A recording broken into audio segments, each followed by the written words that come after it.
Morning, everybody that's here and online. I am going to call this meeting to order at 9:02. And I will ask Trustee Otway McLeod to do our land acknowledgement. Sturgeon Public Schools respectfully acknowledges that we teach, learn, and grow together on Treaty 6 territory and homeland of the Métis. We honor and respect the history, language, ceremonies, and cultures of the First Nations, Inuit, and Métis peoples who've called this land home for countless generations. We recognize the Cree, Saulteaux, Blackfoot, Métis, Dene, Nakota Sioux, and Inuit for their care, love, and stewardship of this place. We are grateful for those who share their knowledge with us and help to foster a respectful relationship with all of our relatives on this land. We are committed to understanding the harms done in the name of education and continuing to learn to honor the true spirit of Treaty 6 as a promise of friendship, collaboration, and a peaceful alliance. Thank you. Okay, there are a couple additions to the agenda. So 7.3, it's the town of Bon Accord, because I've looked, I know we've had a brief discussion about it, but I can't find anything in our actual minutes. So we need to actually get it on the books so that it's in there. So we need to have discussion about a letter request. And then. Thank you, Chair. Shauna Warren, Superintendent. I would like to add 7.4, Edwin Parr Teacher Award. So as tough as it is going to be, because there's two and we can only send one, we will take time when we get there to go through those packages. But I'm really excited we have names to look at. So can I get an approval of the agenda with those noted? Tasha, all in favor? Unanimous. Okay. Can I get any changes, errors, or omissions to the meeting minutes? Can I get an approval to the minutes? Stacy, all in favor? Unanimous. There's no business arising from the minutes, so I'm going to move on to 6.1, Learning Services Presentation. Shauna? Thank you, Chair. I would like to welcome the team. So we have Shelley Greenwood, Shannon Chabot, and Shay Penner here to do the presentation for Learning Services. So I will turn it over to the team.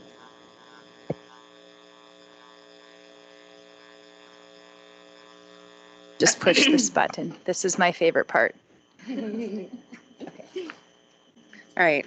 Thank you. We're happy to be here today to share with you our celebrations, our goals, and our areas of growth for learning services. We'd like to share with you kind of a glimpse into what we do in learning services. And throughout our presentation, we'll share some statistics as well as connections to the work that we do and to the Division Education Plan.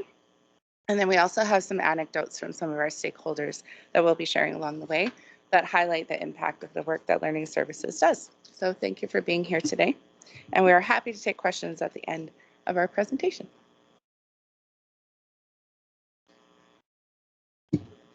There we go. Thank you. Last year, we showed the inner pieces, the puzzle pieces of what Learning Services does. And we have 5 puzzle pieces there. So we have student supports, staff supports, mental health and wellness, as well as family supports and programming. This year, we'd like to highlight how that connects to our education plan. So for example, programming can connect to student growth and achievement. For example, students demonstrate citizenship as well as respect for the uniqueness of all learners. For our student supports, that connects to governance, which talks about resources are allocated and managed in the best interest of ensuring student success. Staff supports also connect to teaching and leading. For example, teachers and leaders believe in their ability to impact student learning and plan effectively and design inclusive environments. And mental health and wellness connects to learning supports. For example, mental health supports are recognized as a critical component of overall student success.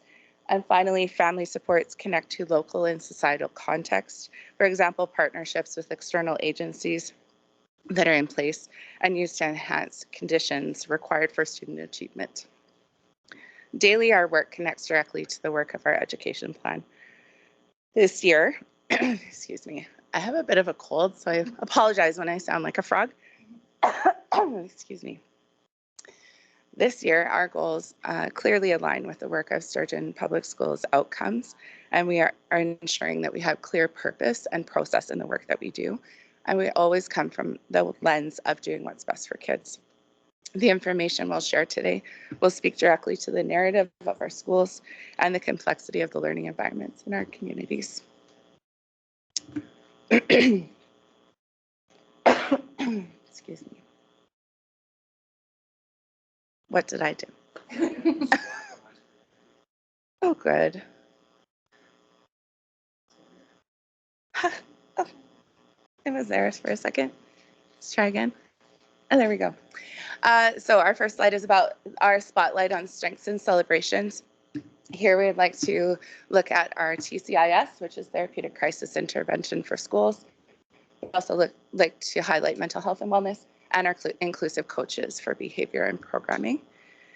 For TCIS, Therapeutic Crisis Intervention, it provides a framework for Sturgeon to work toward supporting kids and teachers in having a better understanding of regulation and working with kiddos who have a tendency to get dysregulated or have histories that create opportunities where it's a little bit challenging to address school and they need to have their Maslow's needs met first. So we work with our kiddos and with our staff to really develop those relationships with our kiddos. It also allows students to learn new skills. So the life space interview is a big part of what TCIS is. And the life space interview comes after a crisis situation where we walk through the crisis situation with the kiddo and we talk about what could we do next. And we actually get up and practice those skills so that kiddos, when they go into another situation that could create some dysregulation for them, they have new skills to use in the event that they become dysregulated. This also supports, TCIS also supports a restorative approach, which is really important in reestablishing those relationships because of the importance of our students and our staff attending schools that are safe and caring and provide a sense of belonging. A quote from one of our vice principals around TCIS says, TCIS has been a transformative program for our school community, and as staff become more comfortable, we will see an amazing transformation within our school community. The comprehensive training and support provided have empowered our staff to effectively de-escalate crises and create a safe and supportive environment for our students. With an emphasis on prevention and intervention strategies, we feel it will reduce behavioral incidents and also foster a culture of understanding and empathy. TCIS has truly made a positive impact in our school, and we are grateful for the invaluable tools it has equipped us with to support our students' social and emotional well-being. Next, we have our mental health and wellness. Mental health and wellness has been a significant focus for Sturgeon for the last 3 years, and we would like to highlight the CASA classrooms today.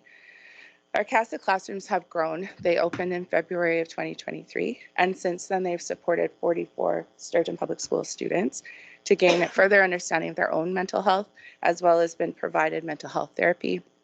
They have been provided diagnoses when it was indicated, and then also had some foundational academic supports through English and math. When students return to their sending schools, they also have an additional semester of supports through CASA, where they are being followed and supported through mental health supports. At the beginning of this semester, so February 1st of 2024, we began welcoming students from outside our division, and we have currently 3 students from neighboring school divisions who are with us on tuition agreements in the CASA classroom. It has been an experience of growth and development in working with CASA along the way. It certainly is something that we strive toward improving as we go, and it has been something that we have had some significant successes with. The whole purpose is to bring Tier 2 level mental health supports to rural education in our buildings. And that's it for mental health. Shannon's going to speak to the next point. All right, so in terms of our inclusive coaches, we do have two types of inclusive coaches that we brought in this year, one being behavior and one being programming. I'm going to speak to the behavior and then Shay will speak to the programming. So this year, we actually brought in 2 half-time teachers that are assigned to a variety of schools. So every school has access to an inclusive behavior coach. And the goal of this role is to really support schools with aligning the behavior process that we have within Sturgeon Public Schools, as well as creating that framework to support behavior within the division. It's all supported through research-based strategies, and we're really looking at growing our staff capacity when it comes to behavior. We're going to talk a little bit about that later on, about another way we are working to grow that capacity. But in terms of our inclusive behavior coaches, so far this year, 93 students have been supported through the use of this 1.0, I guess, coach, but 2 coaches. And they've also been able to provide coaching to our LSLs, our behavior leads, as well as provided some PD to make sure that the behavior process is followed as well. The inclusive programming coach works with our specialized programming teachers, our LSLs, and our classroom teachers to support the division's mission of promoting inclusion and providing targeted supports to address the complex needs of the learners in our classrooms. So right now, our inclusive programming coach is half-time. She just have a half-time position. She has 40 students on her caseload, and she supports the specialized programming classes, so it's quite heavy. She's been doing lots of professional development, and I would say this role is the primary reason that we have had success with rolling out our ABLES pilot, which I'm going to talk about next, if I can learn how to work this thing. Okay, pause, that's the key. Okay, so this year in Learning Services, we focus on 4 key things. So our pilot project, equity-based allocation, social workers, and the behavior lead cohort. So I'm going to talk about the pilot project, and she's been patiently waiting to hand this out, so thank you. So last year we did a gap analysis with our teachers to determine what supports were needed for our students that are accessing a modified programming. As a result, we decided to do a pilot with the assessment of basic language and learning skills. So this tool is an assessment protocol as well as a curriculum guide. The visual that Shannon's handing out to you is a more in-depth look at what the pilot project looked like, all the steps along the way. I'm just gonna, for the purpose of this presentation, highlight a few points. So under section 3, evidence of impact, of the staff we polled, 100% found that this tool made identifying IPP goals more consistent. 86% found the protocol supported more consistent and accurate assessment. And I think this quote from an LSL at Bon Accord Community School demonstrates that we addressed the gap that teachers felt. They said, ABLES has been a valuable tool for our staff working with students who are not following the standard curriculum. By using ABLES, teachers have gained insights into their students' current abilities and identified areas such as social interaction or receptive and expressive language. With ABLES, we have been able to tailor students' instruction and develop individualized goals and strategies to meet the unique needs of each student and ensure that students working outside the curriculum receive targeted instruction and support to reach their full potential. So we are hoping to continue this tool and the supports needed to make it a sustainable and useful resource for many years to come. Based on the data, I know that's really small, so if you want to something to a digital link, let me know. Based on that data and the successes we've had so far, we are also going to be bringing in alongside our creative curriculum in pre-K and K next year. So it will be actually the full gamut. So really exciting. And speaking about equity-based allocation, that focuses on governance and having the priority in learning services, committing our resources and allocating them in the best interest of our kiddos and their success. We have done this by identifying the complexities in our schools as individual schools and in our communities, but also considering the divisional perspective of what that allocation looks like as a whole. This allows us to provide appropriate supports that are in the best interest of our students, while also taking into consideration the uniqueness of our communities. Our social workers have had a number of additional supports this year. We'll speak a little bit more about social workers a little bit later, but here I'd like to highlight that social workers are providing family supports and local and societal context in that they have had 110 new referrals so far this year. as well as they're working with our community partners, including social workers from each of the towns and FCSS and other community agencies. Further to this, they've also been supportive in all of our schools when it comes to being responsive to school crises and the crises that we've experienced this year. The last area of focus that we want to highlight on is our behavior lead cohort. I am very passionate about this cohort. I'm very excited that we were able to bring it back this year. And so currently every school has selected a behavior lead within their school division, or sorry, within their school. They are supported through those inclusive behavior coaches that I did speak to previously. And it has really helped us to align our behavior process, our expectations, our framework for how we support behavior within our schools. I would like to say that we have currently, in terms of behavior being the primary diagnosis, we have 121 students who are coded in the division for behavior. This does not include any students who have autism, which we know some behavior can be associated there as well, or any students with any medical diagnosis. So this is strictly behavior. And with that, we have over 160 behavior plans within the division. So we do know that this is a large need and support. And so we're really excited that we have this behavior lead to help support that within our division. And we hope that it can continue to be a focus for us next year as well. I didn't get the lesson on this. All right. Okay. So now what we're going to do is we're going to kind of go into those 5 puzzle pieces that Shelley spoke to in the beginning. And so I'm going to speak to those student supports first. I did hand out a little fun fact sheet. Last year when we presented, we did speak to about all of the supports that we offer within Sturgeon Public Schools. And so that is on the back that you can see the supports that we offer through our learning services. But this year we wanted to kind of bring it in a little bit closer in terms of giving you some more data and going through some of the specifics. So currently what we have is a learning services caseload, and what that means is we have students who are supported through our speech and language therapists, occupational therapists, our registered nurse, etc. And we currently have 478 students who are accessing supports through the master caseload. So that is a large number of students accessing supports. That does include our pre-K program as well. So I just wanted to share that information. In terms of IPPs, so individual program plans and learning plans, we currently have 26 of our school population on either an IPP or a learning plan. Sorry, I said 26%. Not 26 students. This would not align. Thank you. This is why we're a team. Okay. In terms of our registered nurse, so we have a registered nurse that we contract out through learning services. And the goal of what she does is she really comes in to help support to ensure that we have the best medical plans possible for our students. We do see the need, I would say, most often with students who are diabetic or have epilepsy, and she works to create medical plans with us to ensure they align with the students' goals as well as their medical goals. And so we currently have 21 students who have been accessing that support. And when we look at expressive and receptive language groups, so this is something we saw a need for in our older grades. So when I say older grades, I mean like grade 1, 2, and 3 when it comes to speech supports. And so we looked to see if we could kind of bridge that gap a little bit and provide some supports. And so we did create some speech groups in our more so the schools that have the K to 4.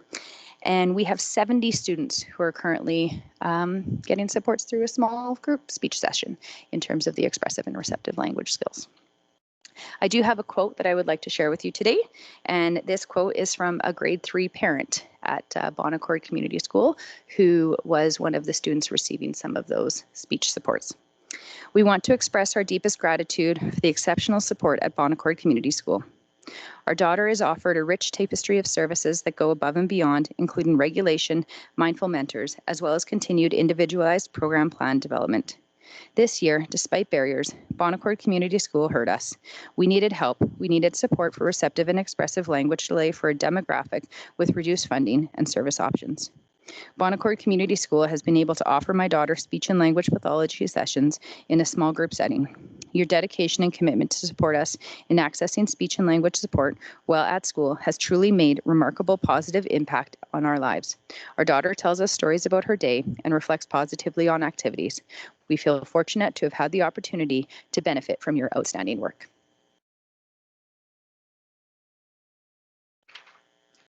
And I get to work the button. I'm going to speak to staff supports. Starting with TCIS training, we'll get into TCIS CNN. We'll also talk about the hub, our EA Appreciation Day, what level B training is, our EA coaches, and again, something to do with our inclusive coaches. So far, we will have 143 staff trained in TCIS. That was fully certificated through the cohorts that we have been hosting. Also in April, we'll have our first cohort of TCIS CNN, which stands for Complex Needs and Neurodiversities. So this is how we're taking TCIS to be able to reach all of our students, to be able to grow their development in their ability to regulate, their ability to communicate what they need. And Shay and Shannon will be hosting that with our specialized programming teachers and a number of our learning support leads as well. 23 staff will be trained in CNN at the end of April. Also, we have our Learning Services Hub. This is a place where everything's kind of at your fingertips. So any question you might have, there's something on the hub that can help answer that. In 1 month, we had 424 hits on that hub specifically. Also, we had 143 EAs attend the EA Appreciation Day. The feedback from that was extraordinary. The PD that was provided was meaningful and relevant. It was actually created by our EA coaches and a volunteer lead team that brought that information to our EAs and collected back the data that really said it was a celebration. I have a quote that connects to that from one of our EAs. It said, I recently attended the EA appreciation event that was hosted by Sturgeon Public School Division. All I can say is that this year I was blown away. Not only were our sessions amazing, but the gratitude, recognition, and acknowledgement for the support staff and all of our hard work was remarkable. I felt so loved, and as an assistant, I felt incredibly delighted and couldn't be more proud to be part of this division. For Level B assessment, we have 17 of our 19 learning support leads who are trained in Level B assessment. This means that they can do more in-depth educational assessments to help our schools plan toward programming for our students. We also had 39 new EAs onboarded this year, and through the support of our EA coaches, as well as an EA handbook and on-the-job training, they feel more ready to be part of Sturgeon Public Schools. Our inclusive behavior coaches have been working with our schools, as we've talked about earlier. It helps to build our school leader capacity to support students with significant behavior needs as well.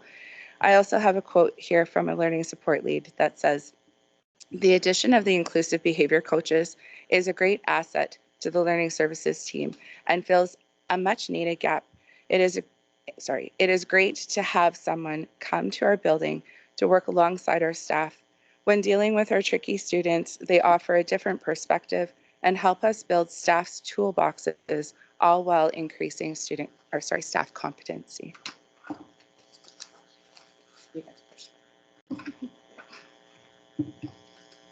Okay, so my role in learning services is to support programming for diverse learners. So as we talked about, this includes ABLES, which was for students accessing modified programming, but it also includes knowledge and employability courses, specialized programming, and English as an additional language programming. So that's a shift from ELL, if you're wondering. So I'm just going to give you a brief overview of what that looks like. Right now we have 48 students that meet the criteria for supports as they are learning English as an additional language. This year we're working on making sure our coding and our programming supports are aligned. We have 127 students who are enrolled in K-NEED courses. And this year we have been working to ensure our process contribute to the supports required for those students. And as of today, we have 35 students accessing specialized programming. 26 of these students access a specialized programming teacher and a classroom. However, I'm really proud of my team, and I can say that 98% of these students access the majority of their learning in an inclusive setting, which is super exciting.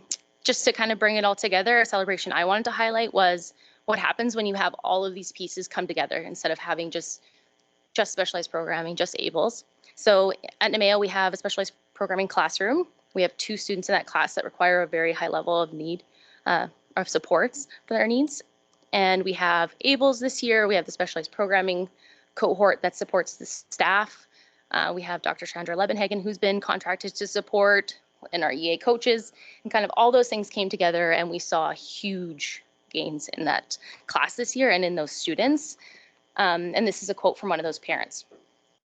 I would like to extend this note of gratitude to my son's teacher, Ray Bilodeau, as well as the educational assistants in the classroom, Shelley, Nat, and Chian, who bring so much joy back into education for our child. Being creative, using the tools available to make it the best, well-rounded, safe, and educational environment for our child and others means so much to us. Without these amazing humans, I feel like success would not be an option. To have a special needs child and feel safe leaving him with people you barely know is hard. I can't express just how valuable this programming and these amazing people are. Thank you.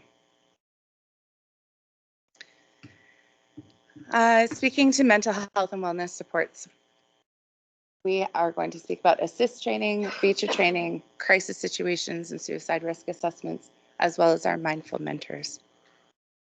In Sturgeon, we have 34 staff members who are ASSIST trained. That means they have training in applied suicide intervention skills training.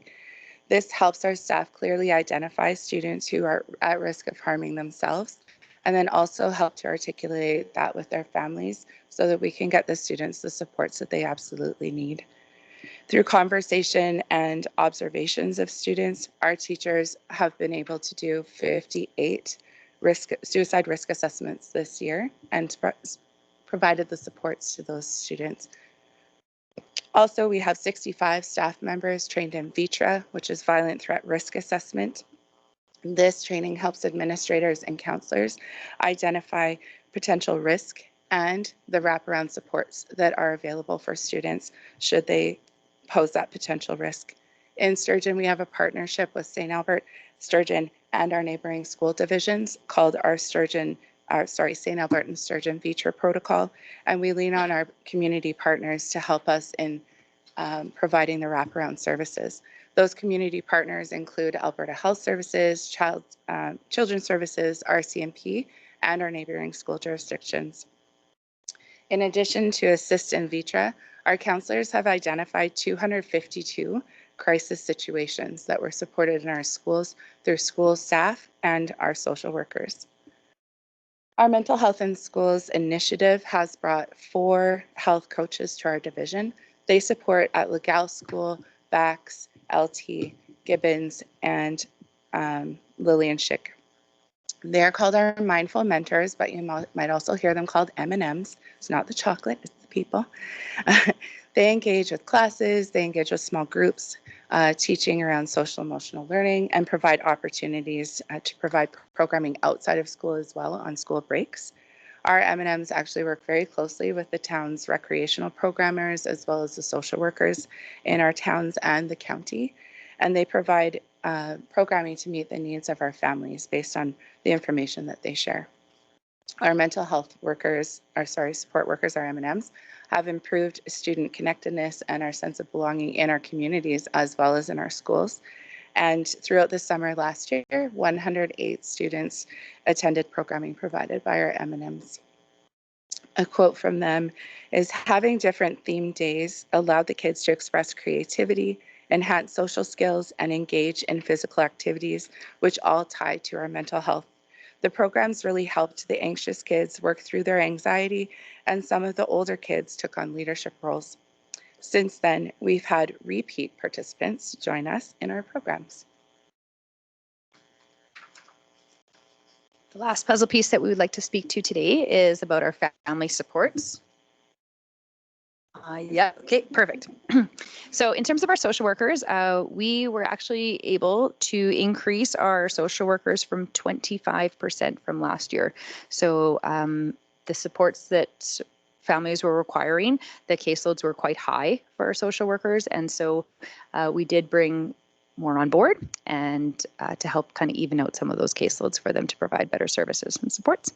And we received a message from a school principal, but from another school division. And so I just want to read that quote to you.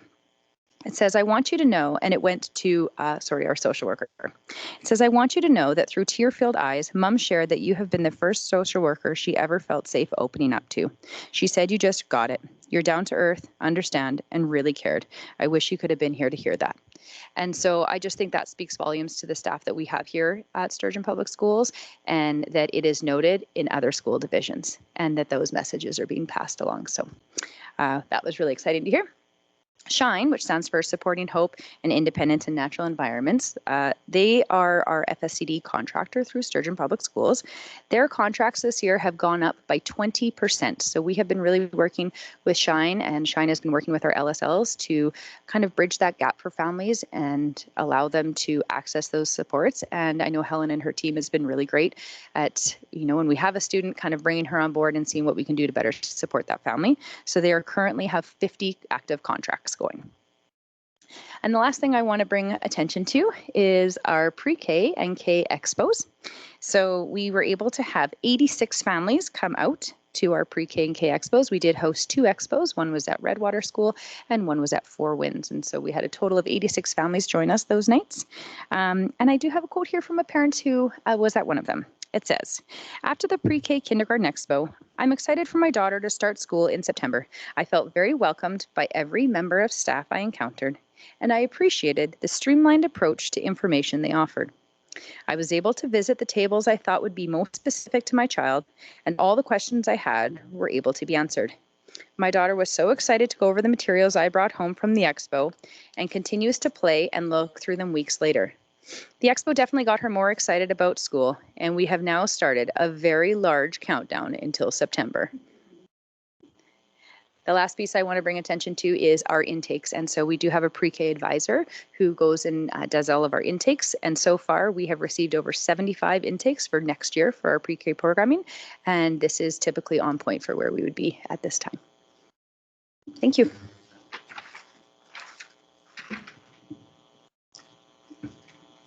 Thank you for your time and letting us share our heart work with you. All of our work speaks to the outcomes in the education plan, as well as the complexities of our schools and our classrooms, from crisis response to behavior to complex needs and learning diversities, as well as mental health supports in our schools and our communities. We speak of doing what's best for kids, and we bring a multifaceted approach to the supports that we provide in our schools. Thank you for having us today, and we would love the opportunity to share our heart work with you anytime. We're happy to take any questions you might have. Well, thank you very much for your presentation. Your presentation verified for me that you're hitting with your education programming, you're hitting our mission with collaboration. You're hitting our values of excellence in teaching, shared responsibility, mutual respect, belonging, learning choices. The one I know that you're hitting, but I just want to verify, is on the communication piece. So how are you, is it parents are reaching out? Is it identification from teacher? It's a bit of both. So parents do reach out. They can contact any of us to just have questions around what programming we provide. Most often it goes through the school, and then our LSLs and learning support leads or principals give us a call, and then we help them communicate with families, because really they are the stakeholder in the community. So we just provide them the background information. We may join in on meetings or things like that to help really bridge the gap that might be a question or communication. So, thank you. Does anybody have any? Stacy? Cindy? Cindy Briggs, Ward 2. It was a wonderful presentation. I was very overwhelmed with your stats. Your stats basically say over 1 in 4 are on an IPP. So that's over a quarter of our children in our division, and that's very overwhelming. So Great. Thank you. Thank you. Now, Stacy. Yeah. Stacy Bugo, Ward 5. Just for clarification on how it works, I know SHINE has done the summer programs and that kind of thing as they are FCS their FSCD, yeah, yeah. that. There's so many acronyms. How do our mindful mentors work with Shine or that kind of thing when it's off school hours? You said they work through the breaks and summers and that kind of thing, just so that I can understand which are staff and which are contract and how all that works together. So it's actually kind of a connection between HYPE as well through Redwater. So our MHCB group is HYPE, our mental health and schools group is our M&Ms, and then our FSCD group is Shine. They actually all speak to each other to make sure that they're not overlapping services, but they're providing complementary services. So for example, this year, HYPE and M&Ms are really talking about summer programming with our recreational partners in our towns. And Shine is looking at it from a perspective of, well, if the kids are in programming, what can we provide to the families so that it isn't like, I have a group for 7-year-olds on Tuesdays at 9 o'clock. Well, I also have a group for 7-year-olds on Tuesdays at 9 o'clock, but really connecting all those pieces together so that if I have a group for 7-year-olds on Tuesdays, I have a teen group being run at the same time or something like that, so that we have consistency of programming, but also not pulling from each other, because it doesn't support our communities when only 3 kids come to this and 3 kids go to that, because they're really competing with each other. So they're talking together to really build that complementary services, especially going forward into the following summer. Can I follow up on that?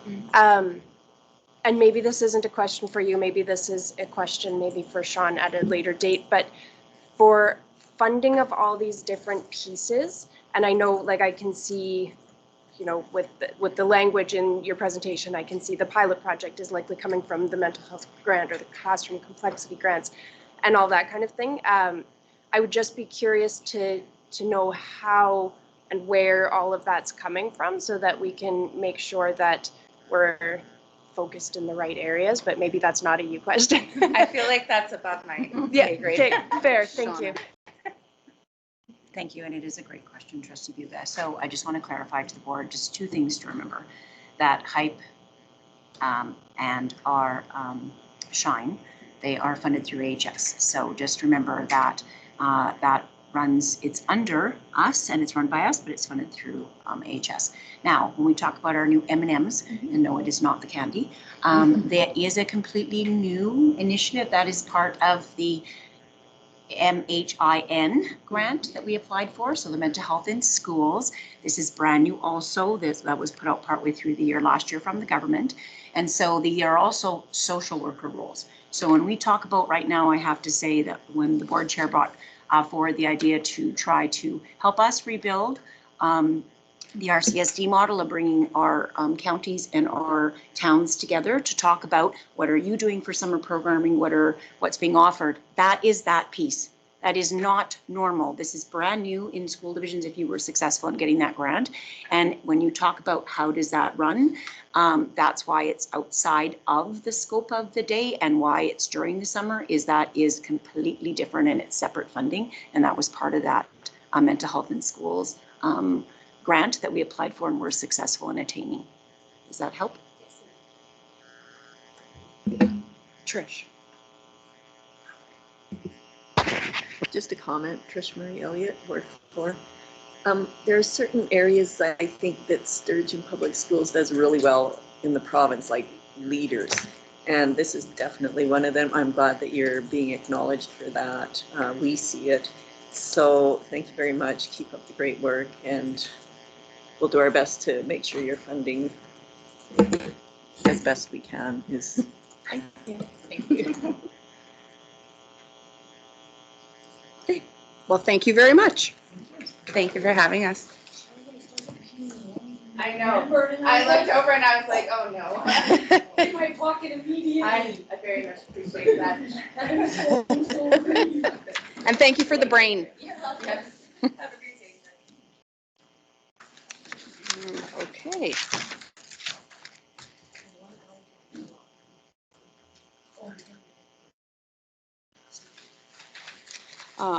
Sorry, I just gotta bring my computer back to life.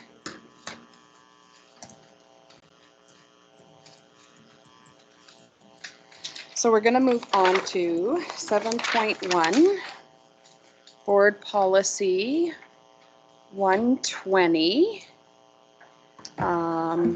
Shauna, would you like to speak to that? Yeah, thank you, Board Chair Superintendent Shauna Warren. This policy has been at the Committee of the Whole for the board to discuss, and I'm going to turn it over to the Associate Human Resources. Good morning, Lisa Lacroix, Associate Superintendent of Human Resources. The harassment policy, as trustees are aware, are responsible for providing excellence in public education and ensuring compliance with relevant legislation. The board regularly reviews and updates its policy. The recent review of Board Policy 120 revealed that while policies set high-level direction and goals, this particular policy delves into the operational details more suited for an administrative procedure. During the January 10th, 2024 Committee of the Whole, trustees requested a further review of Policy 120 during the February meeting, with a specific focus on incorporating a clear definition of harassment and inclusion of volunteers. In response, Policy 110, Welcome Inclusive, Safe, and Healthy Environments, is being reviewed to include volunteers and is scheduled for the board to review at the February 28th, 2024 Committee of the Whole meeting. Additionally, a new administrative procedure 717, Workplace Violence and Harassment, has been developed to comprehensively address workplace violence and harassment in alignment with the Policy 110. In conclusion, the recommended motion is to rescind Board Policy 120, Harassment Policy, aligns with the board's commitment to providing clear and effective governance. Policy 110 and AP 717 provide frameworks to address harassment and violence in our schools and workplaces, ensuring a safe and respectful environment for all. Administration is prepared to answer questions. Can I get someone to put forth the motion so we can have some debate on it? Tasha. Tasha Oatley-McClay, Ward 6. I move that the Board of Trustees rescind Board Policy 120, Harassment Policy, as recommended at the February 28th, 2024 Public Board meeting. Would you like to share anything? I have listened to the conversations over the last several meetings, and it's my thought that we can and should rescind Board Policy 120, Harassment Policy, as the backbone of this policy is born out of our safe and caring environments and schools policy. So I believe that we've already covered it in one of our policies and that it's best suited as an AP. Trish. Trish Marie Elliott, Ward 4. I agree that this is covered in a number of other places. I agree that the policy as it stands is much too prescriptive and most of it should be removed because it shouldn't be in the policy. However, I'm still a bit reluctant to let go of this policy as a whole, even if it just says, like Janine said, just have a very shortened, even the 1.0 committed to providing a harassment-free learning and work environment. As we know, harassment usually comes from above. Like you don't often get someone harassing their boss. That's not usually in their best interest, but it comes from a place of authority towards people of less authority. So I just feel like the board, I would love to just keep seeing a harassment policy under the board's policies. Janine. You don't have to. I'm just giving you the opportunity. Janine Peckman, Ward 1. I feel like I made my thoughts clear during our COW sessions. I echo everything Trish just said. Okay. Joe. Well, yeah, you don't. Yeah, if you don't, you don't have to. If you don't want to, but I just want everybody to get the opportunity to speak. I just echo what Trish said too, and Janine. I'm on that side of things. Okay. Cindy. Well, I actually think it should be an AP. It's an action item. This policy was in effect for how many years prior? And I didn't see it being acted on, so I think it should be an AP. Stacy. Stacy Bugle, Ward 5. In our policy 110, it states that the board is committed to providing environments free from harassment, bullying, discrimination, and violence. I feel that represents that statement piece that we want to keep.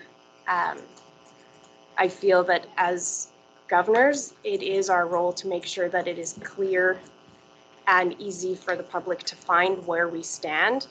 And I think that it is well captured in policy 110 already, so I would be in support of rescinding this.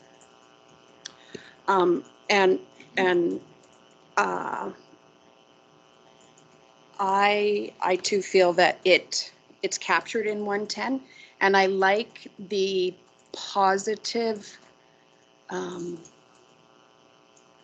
what's the word? Not spin, but the positive wording that comes in 110.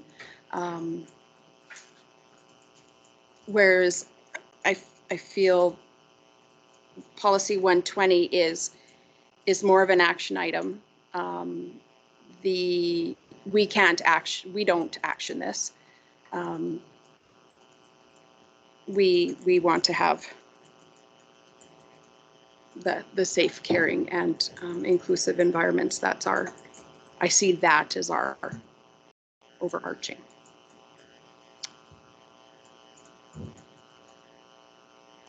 Now that I've let everybody talk once, anybody else has anything else to add or further discussion that wants to occur? Or is there anything else that we need as trustees for either additional information or support required for this from administration?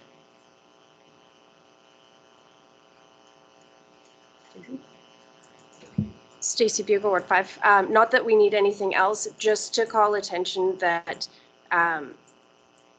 harassment is defined, like I had mentioned, maybe having a definition, but it is very clearly defined in the Human Rights Act, the Charters of Rights and Freedoms, I think probably even in the Education Act, in Occupational Health and Safety. It's legislated in many places, and I think if we can be very clear on our intention to be welcoming, caring, and inclusive, I think that is, as a board, that's where we set our values, as opposed to the negatives that are already legislated all over the place. So as long as those continue to be included in the links at the bottoms of our policies, I feel that I've got enough information that if a stakeholder had any questions, I could easily find that information.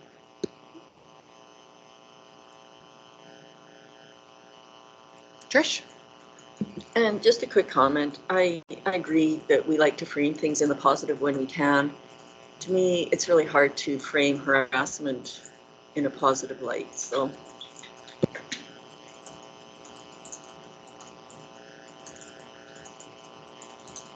Tasha. Oh, I'm already turned on. Tasha Otway-McClay, Ward 6. I know it's not a practice we want to undertake constantly. However, policies and the board policies are living, breathing documents. We review them regularly. If we were to run into a situation that required us to create a policy specifically around this, we can. Again, don't always want to do that, but this seems to be quite contentious. So I think it's just worth noting that if we remove it today and we come across a situation that requires it, we can always bring it back, or some version of it.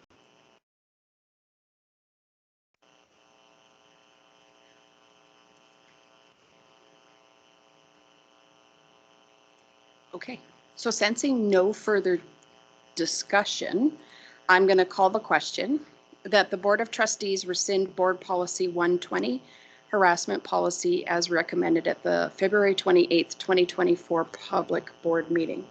All in favor? Do you need a minute to write all the names down?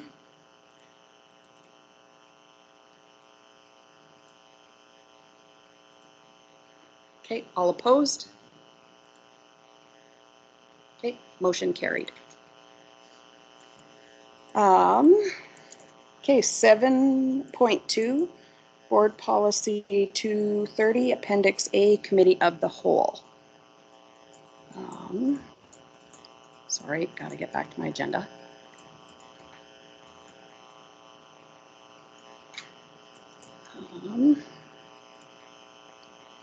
Did you want to? No, I can't. Okay, Shauna.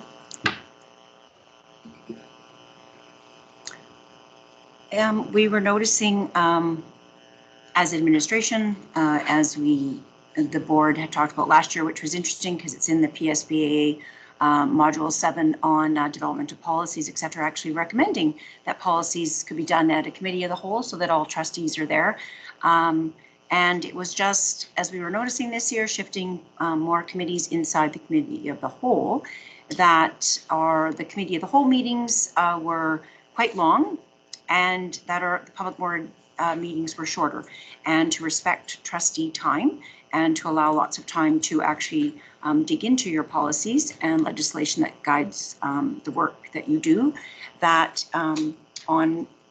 to continue the dedication of the two Wednesdays per month, that on public board meetings that an additional committee of the whole could be added, so that you have adequate time to actually do your work, your governance work.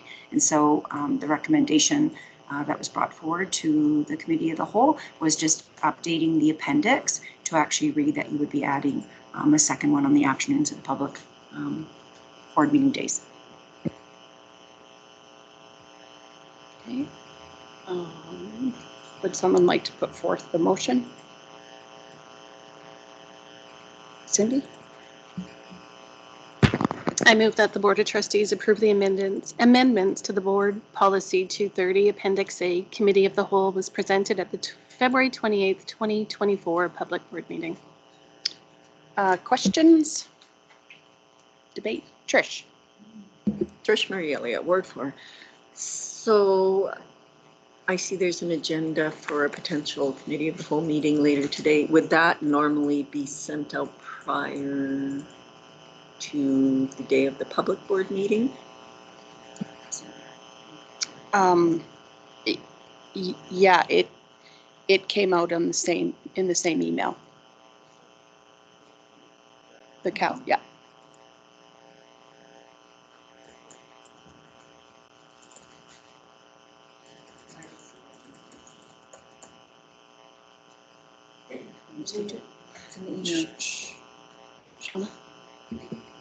Shauna Warren, Superintendent. It was in the email that the Executive Assistant sent out with the board package. The link to the Committee of the Whole was in that email. Just for clarification, you get your package printed and that piece wasn't printed for you? Okay, okay. Okay. Janine? Janine Beckman, Ward 1. Some of us, just click on the top link and don't read the whole emails to see the second link. Just saying, not accusing myself of anything, but once in a while, when we change things, it gets missed. I really enjoy this second afternoon so we can really sit in the policies and take the time that we need to do the work for policy, for advocacy, for all of our committees. So I think this is a welcome change, and I am grateful for it. Trish? I agree. I like this as well. I like using the time that we do have effectively and that we are keeping it to 2 days. And thank you, Janine, for not making me feel like the only one who didn't see that.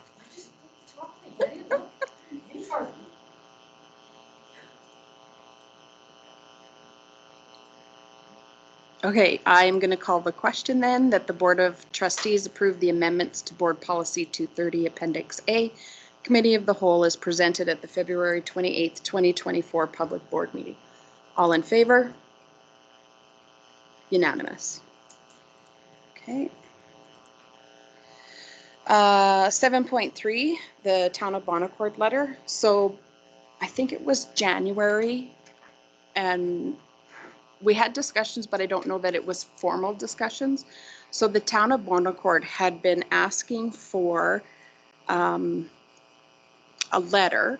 Originally, they had wanted us to support financially, but we let them know that that's not within our mandate to financially support infrastructure. And this is to do with the road that's going by Lily and Chick School, and their plan to pave the road. So their plan to pave the road is just that, to pave the road. They don't have any sidewalks. They don't have any lighting, because that adds to the overall cost of the project. I will let Cindy speak to the beginning part, but I believe there was a safety concern that we had with, buses coming off the highway, off the left, like turning left on the highway, if they couldn't use that road. I'm going to ask Cindy to further enlighten. Cindy Briggs, Ward 2. As trustees, it's our job to advocate for safe places for our students to come and go to schools. So 54th Ave was brought to, it started with people calling our division counselor because they thought it was the division counselor because it was a gravel road, but indeed it is the Town of Bon Accord's road. She then forwarded it to me, and we have had a few meetings with the Town of Bon Accord and with the MLA Dale Nally with the safety concerns on 54th Ave. There is no lighting, there is no sidewalks. It's impassable for two buses to go by each other at the same time. Sturgeon County did do a really good job at brushing out some trees at Lily Lake, so it was a clear vision for our buses to be turning off Lily Lake. So basically, the Town of Bon Accord is looking for a letter of support from the board. And that's why we have brought it to the board for discussion.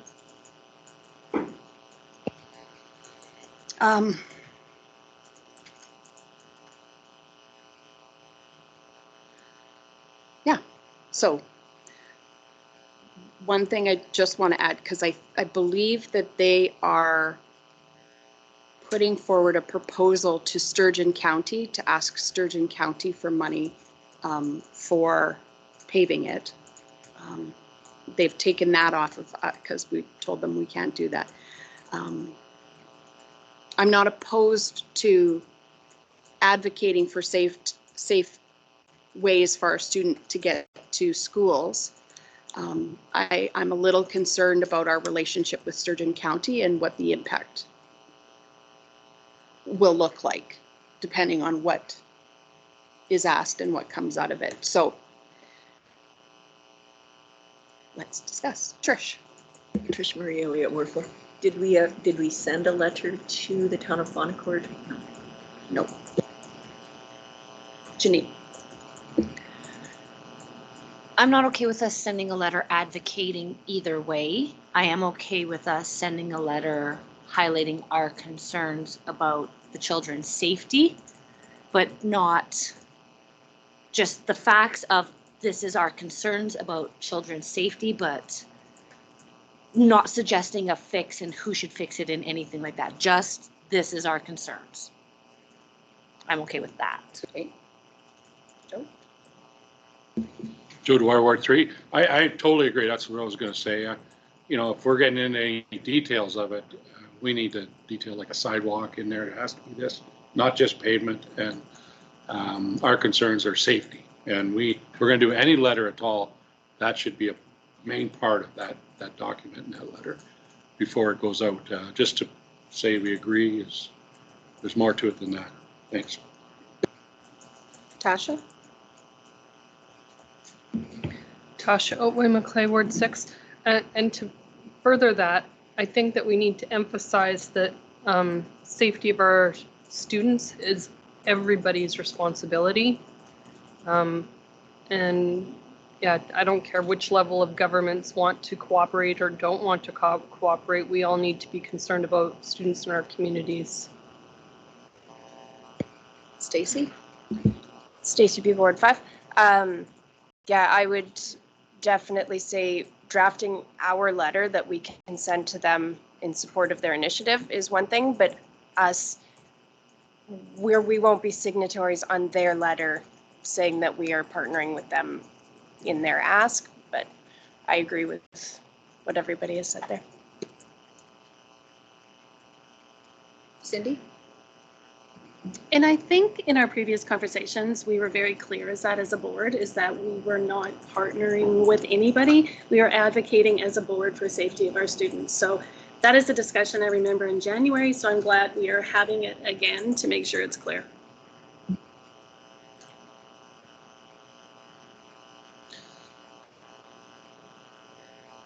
Okay, Shauna, since you're writing the notes, can you, yeah. So there actually does need to be a motion because we need direction if the letter is going to the town. So is it a motion that letter is written or that there is just an email responding that the board will not be writing a letter at this time? And just to clarify, the road does not belong to Sturgeon County. It is the town's property, just to clarify. Janine? Because you guys don't do enough work. It might be not anytime soon, a comprehensive list of our towns and what the safety concerns are. Redwater, the walking distance is down a highway. Nemeo, they're crossing the street. River Kabar, walking distance is a gravel. So I'm not saying like action item, but to keep in mind that this could be a potential in every one of our school sites. So when, there's some spare time and you guys are bored, we could do a safety.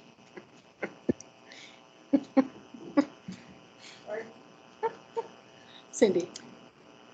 In saying that, Janine, that's up to your stakeholders to bring that forward to as a trustee, right? Like you're there as a trustee to advocate for your community. So my community, I'm advocating for my students in my community and for Sturgeon School Division. So that's how this came about.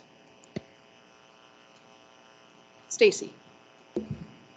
I'd like to move that we have administration draft a letter supporting improvements on 54th Avenue in Bonnecourt to support the safety of our students walking and in buses. Or however that needs to be worded. Trish? I think we would prefer it be worded something to the effect that we advocate. No, we don't even advocate. That the concern of the safety of our students is utmost in our minds and hopefully in everybody else's minds without advocating for specific improvements. Cindy? But we have to put the specifics in there because that is what we're talking about. If we don't put the specifics in there, I think we have to put the specifics.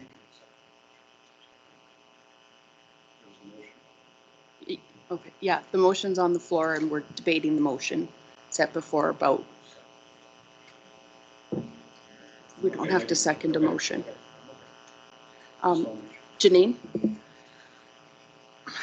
I think if we frame the letter of this is what the ask has been, these are our concerns, is 2 buses can't pass, there's no sidewalk, there's no whatever. Without we support the change. This is what we've been this is what we were asked. These are our concerns. We don't have to support, we don't need to be specifics that we think the road needs to be widened or paved or whatever. Like, this is the ask, what are your concerns with this road? How you guys choose to fix that, that's not us. We're not infrastructure, right? But these are our concerns, so hopefully fix it however funding you want it to, without, you know what I'm saying? Like, I don't know that we need the support, we just need to advocate, these are our concerns. So it would be like, we want to bring to your attention our safety concerns with 54th Ave in that 2 buses can't pass.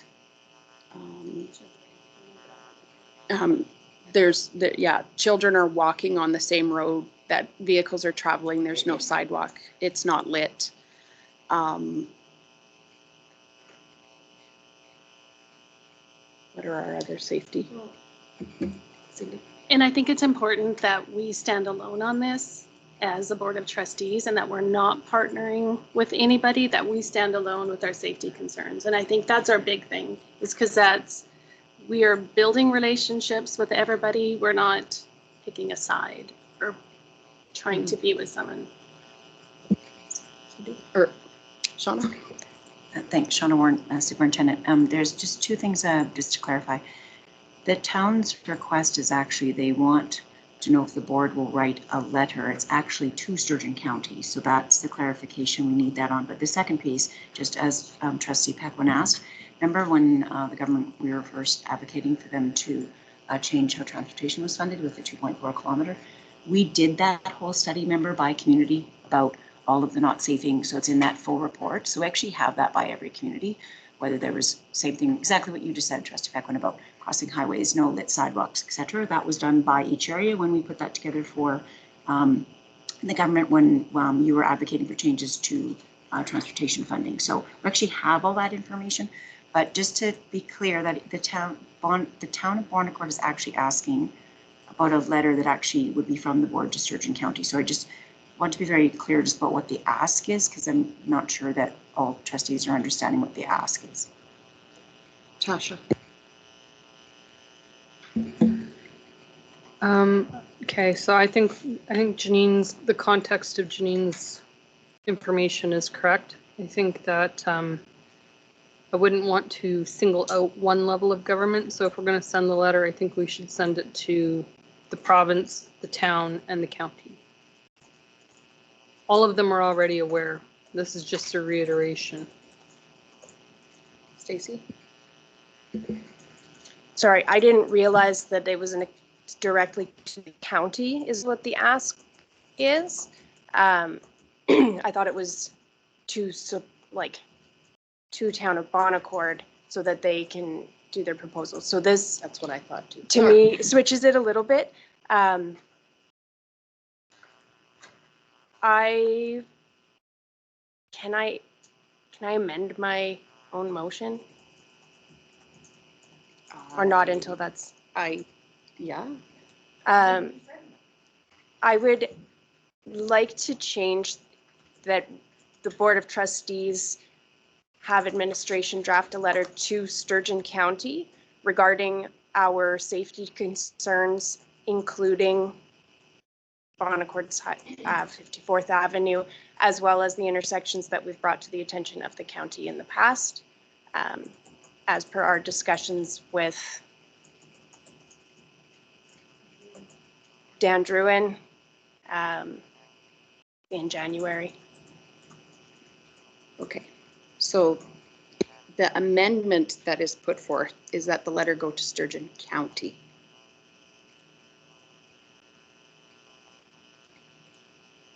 I don't know whether to ask for the discussion on the letter to Sturgeon County. Trish. And I'm torn about this because we want safety in Bonaccord for our students, but I don't think we should be seen as putting pressure on Sturgeon County on behalf of the town of Bonaccord. It's their responsibility to make sure their roads are safe in their town.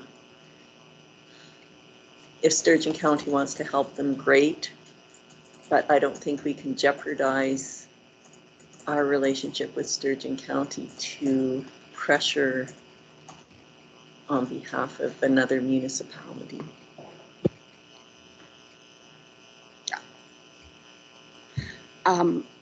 I agree with you. I don't actually think we should be sending a letter to the county.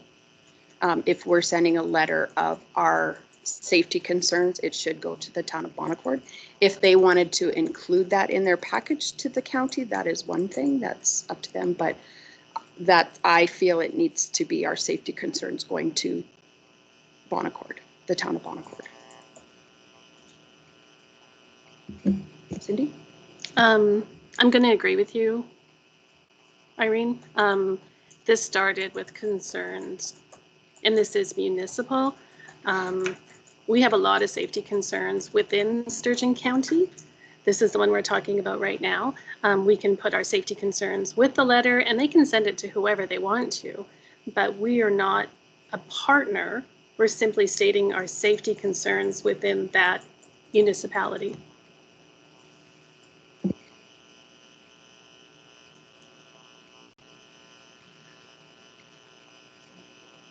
Yep, I'm like, wasn't sure if you were going to add some. Okay, so seeing that discussion is, so we need to vote on the amendment of the motion, which is to write a letter to Sturgeon County. I didn't write the whole thing down. Shauna?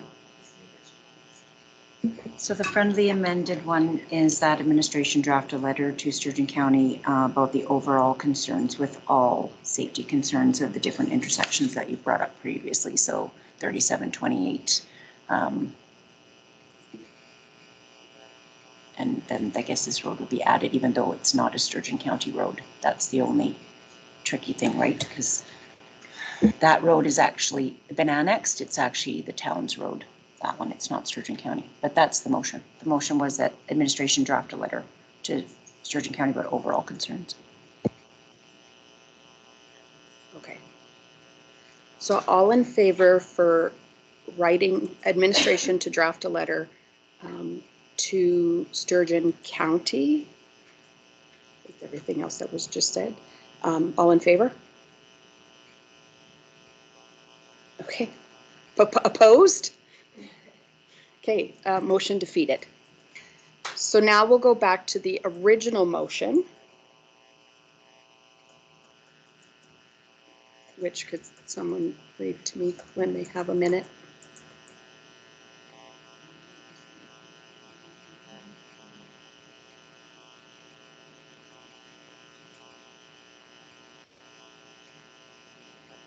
Who's going to find it first, Michelle or Shauna?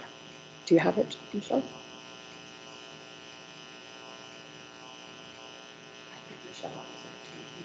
Okay.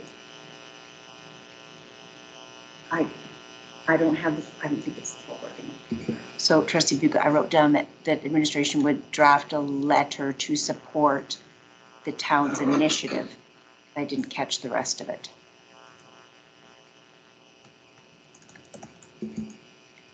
It was support town's initiative of improving safety on Highway 50 or 54th Avenue by including sidewalks and road improvements.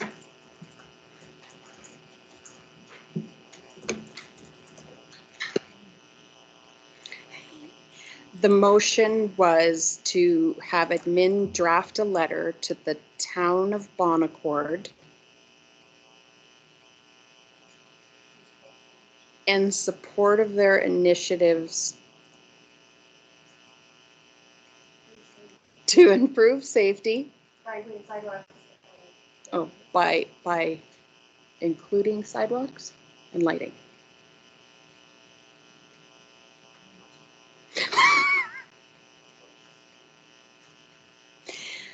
That administration draft a letter to the town of Bon Accord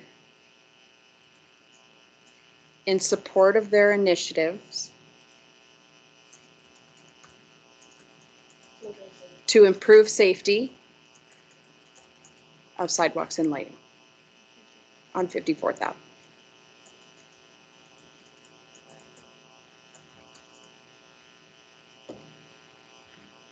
Janine? Shane Pequin, Ward 1, can I make an amendment to that motion? Can we strike out the words "in support of"? So that administration draft a letter to the town of Bon Accord highlighting, so scratch off, I don't know if you can scratch off and add.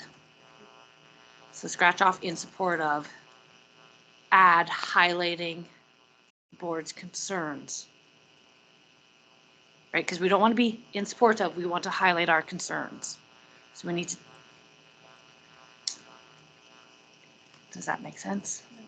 So okay, so I have for administration to draft a letter to the town of Bon Accord highlighting the board's safety concerns with 54th Ave. Yes. Discussion? Stacy? Stacy Bugle, Ward 5. Based on the conversations we've had with the town of Bon Accord and their ask is that we write a letter to Sturgeon County, is there, if we say we'll write a letter to you that you can use in this format, is that something that do you think they will appreciate that, or will they, you know, if that's not what they're asking for, is this making work that they don't actually want? Just curious what the feel was around the table. I think their ask is something that we can't provide because we want to stay neutral. But we can let them know what our concerns are for safety for our students with that road. Cindy. At our last meeting in December, we did have a consultant at the table representing Sturgeon Public School Division, and the consultant was very clear on our parameters as a board and our advocacy. So I think a letter of support for safe walkways is part of our mandate, and I think they understand that now.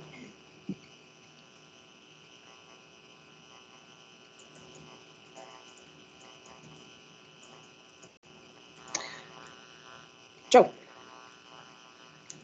Sorry. I'm just a little confused. That's normal. We had a big sit down with Sturgeon County, and a lot of these things were put forward of our concerns.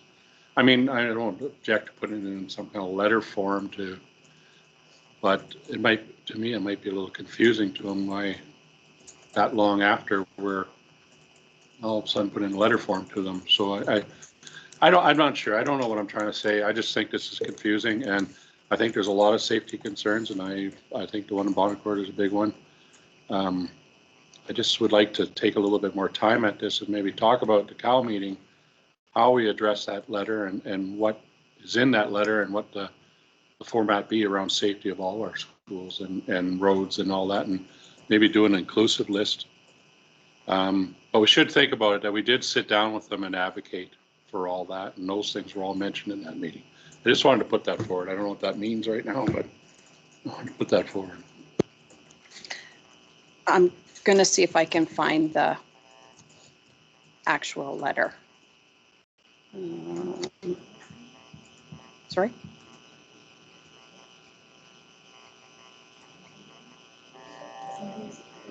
There's a motion on the table. Stacy? Stacy Bugle, Ward 5. Just to Joe's point, I agree. That's why my amendment was to include multiple things. But right now, the motion on the table is just to write a letter to Town of Bon Accord, which I would support as being very specific to one concern that has been brought up at multiple meetings. And then, yeah, in our next advocacy opportunity, we should be discussing what we're doing with the bigger picture. But at this point, I support the letter to the Town of Bon Accord stating our concerns.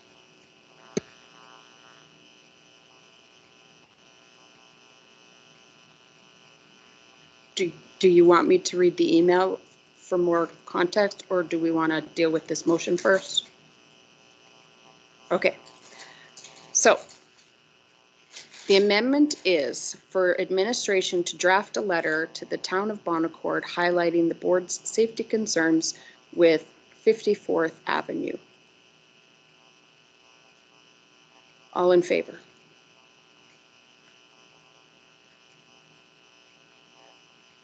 Unanimous. Okay.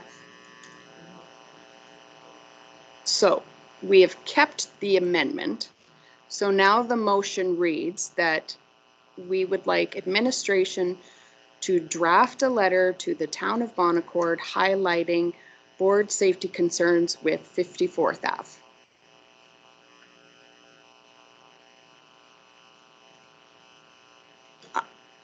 I don't know if this is where it goes, but I'm going to suggest that that draft letter, because COW is next week, that's something we can look at and have further discussion on if there's any changes that need to be made to it.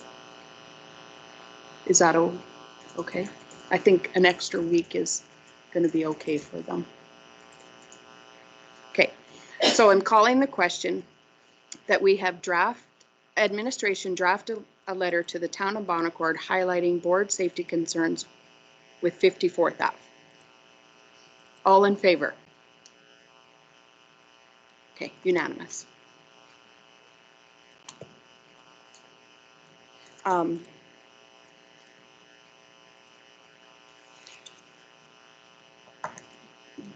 Yeah, so why don't we take, because then we can take a break, take a look at the nomination packages for 7.4.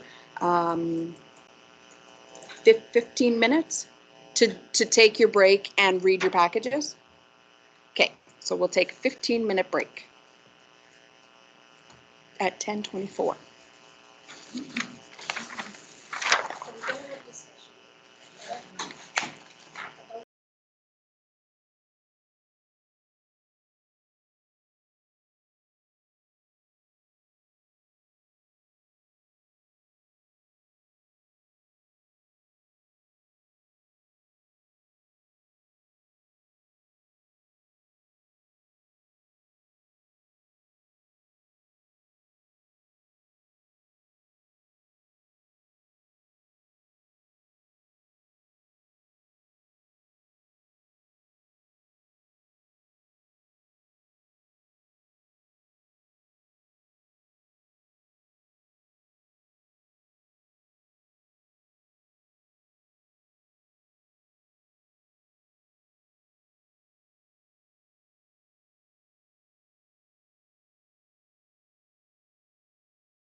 Okay, welcome back from our break. 7.4, the Edwin Parr Teachers Award, to allow for full breadth of discussion. We're going to move into camera for that. So I need a motion. Tasha.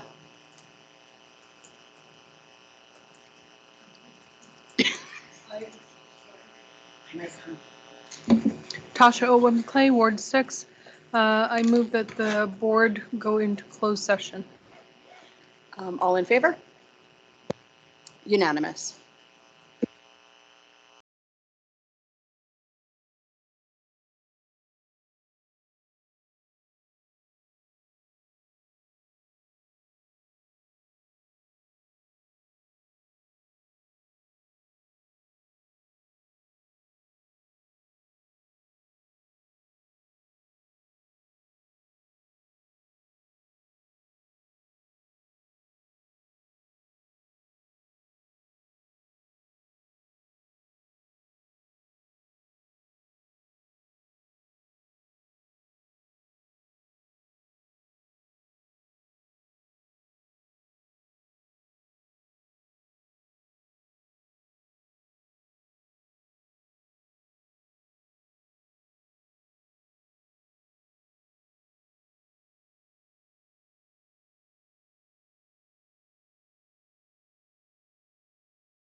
Sorry, I've got to get my agenda back up.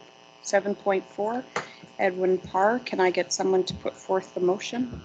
Cindy?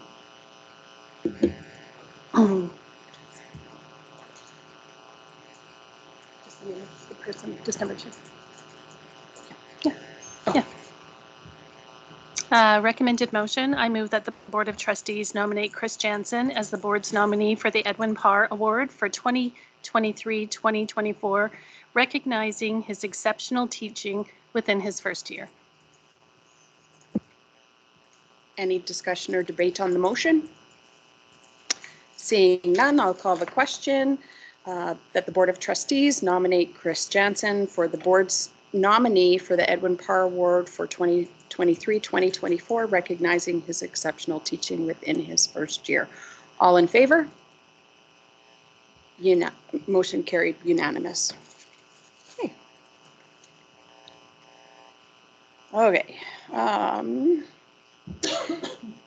8.1, communications report. Sean. Oh, Jonathan. Thank you, Chair. John Conrad, Deputy Superintendent. For trustee information is the monthly report on communication work within the division.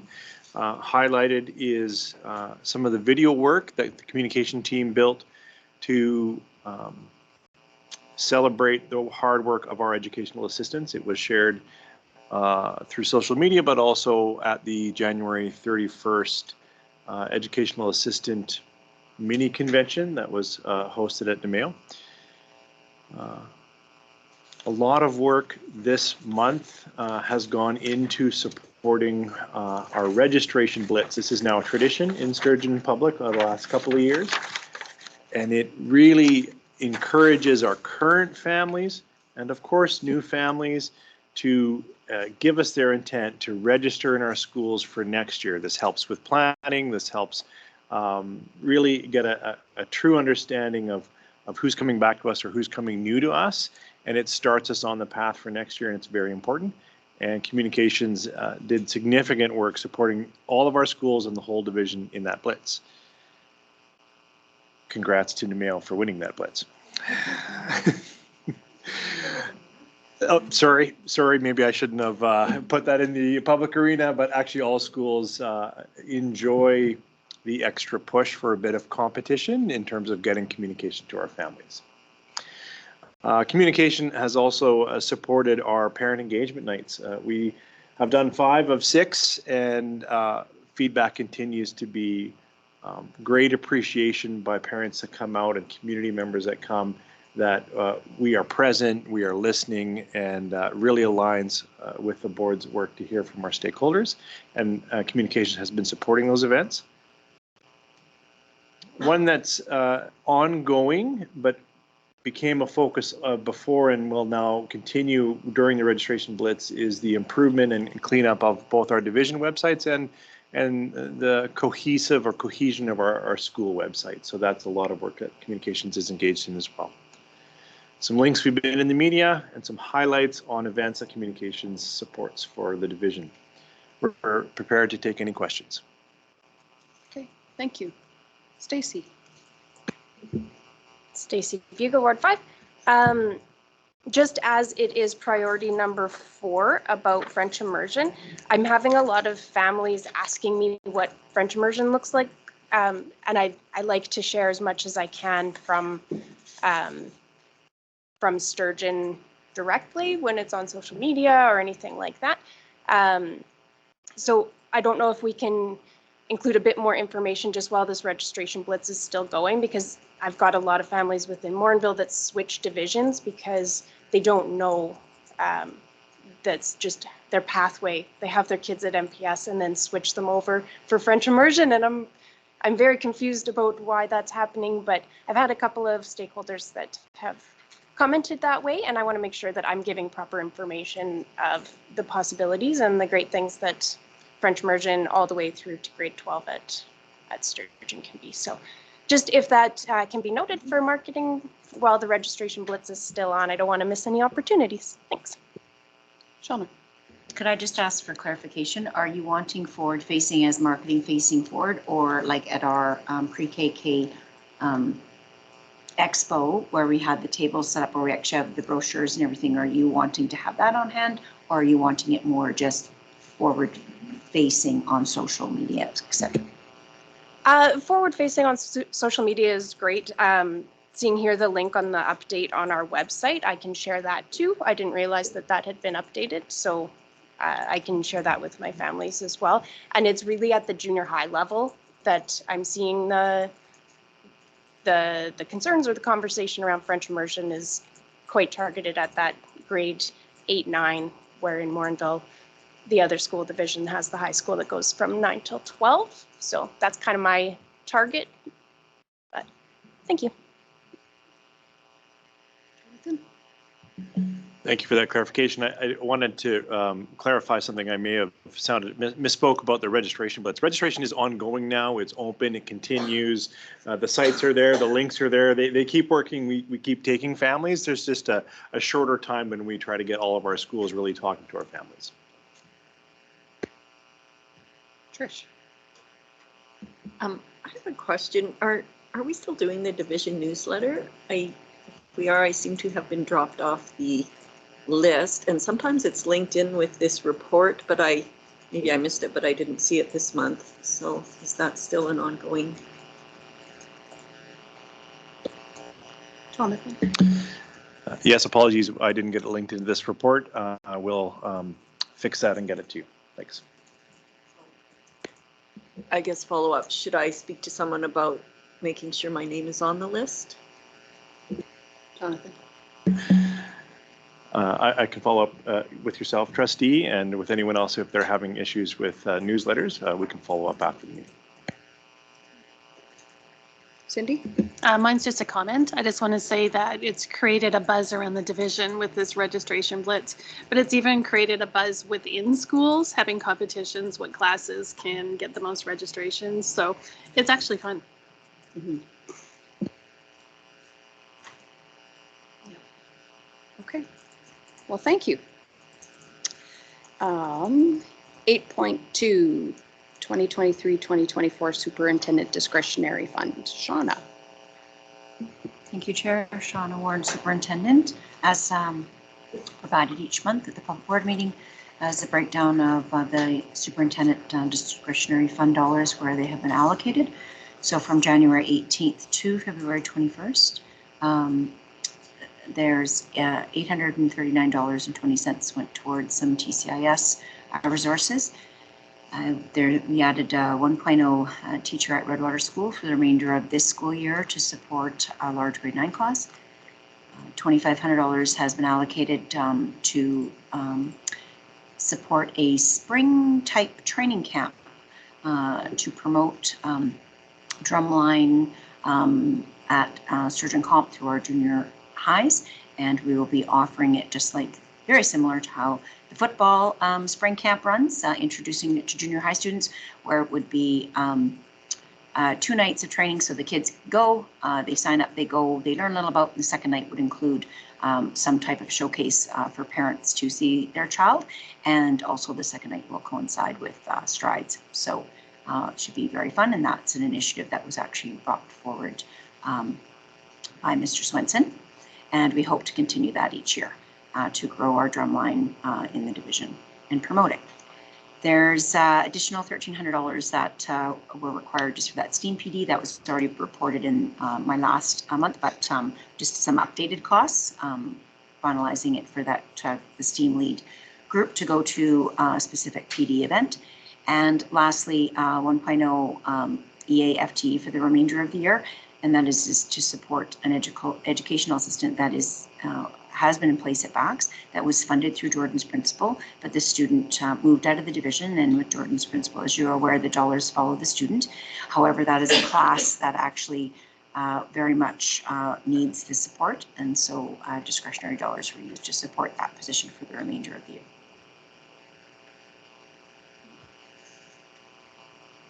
Any questions on the report? Oh. Tasha? Tasha Otway, Macleay, Ward 6.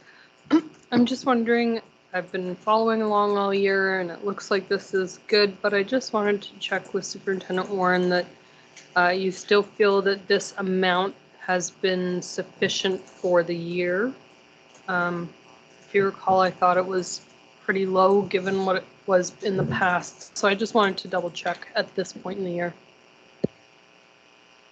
Yes, it is sufficient, and I feel that moving forward, historically, quite a few years ago, that there wasn't even this amount that would be put aside. It would be placed in other places so that it would be more instructional on the grounds with our SLS, because that's usually where it runs. But no, this is sufficient, and I feel, I mean, there's still room. You can see there's still 88,649 remaining, and I feel it's been more than adequate this year.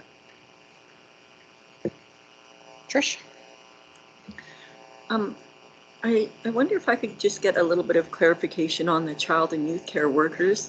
I understand that the majority of their funding comes from other sources, and then we're providing top-ups. But again, it's referenced in the superintendent's report that these workers are, have connections with all of our schools. So just wondering how students in, like, are these tied to a specific school or a specific student? How would a student in, say, Sturgeon Heights access a child youth care worker? Is that a possibility? Just a little bit of clarification on them, please. Child and youth care workers are not actually tied specifically to any one thing. So they are a newer type position that we brought into the division, but they're not tied to any one school. And so some of them have been connected with some of our grants that we've got around mental health and wellness, but others are that we've gone with that just looking at the needs of our students in general, because it is outside of scope. So they are a GEC employee, so they're not specifically tied. This is a new initiative that we've been trying and piloting, and it actually came from grassroots. Some of our schools brought it forward that they would like to try some things, just as you heard our learning services talk about this morning, that we were just looking at some ways to support children, not just inside the classroom, but connecting into the community. So it's not specifically tied to one thing, but you will notice sometimes that they are funded through Jordan's Principle. Some of them are funded through our Mental Health in Schools initiative. However, others have been funded within our SLS grant. So it's just a new position, not necessarily tied to one thing. So follow up. So if a school sees a possible need of a student to access this support, they would know who to contact or get in touch with, or? Yeah, it would be, it's not that there would be a need for it. This is actually would come from the leadership of the school, that this would be a position moving forward that they would like to consider to have in their school. So it's not that they are reaching out to say, hey, from the division level, like what would this look like? That it's more, it's just like when we look, what supports do we need for a child? If it's an EA, if it's looking at a teacher role, if it's looking at how our EA coaches, et cetera, support. So it's not that it's something new and fancy that has to come through us. This is just a different outside of scope, different position, similar to a social worker, not quite just using it in our division, because that type of role is a newer introduction to the division, but it's not that it'd be anything specific to apply for.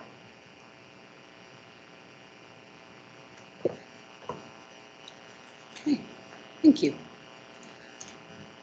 8.3, Superintendent's Report. My report is provided for information, and again, take any questions that trustees have.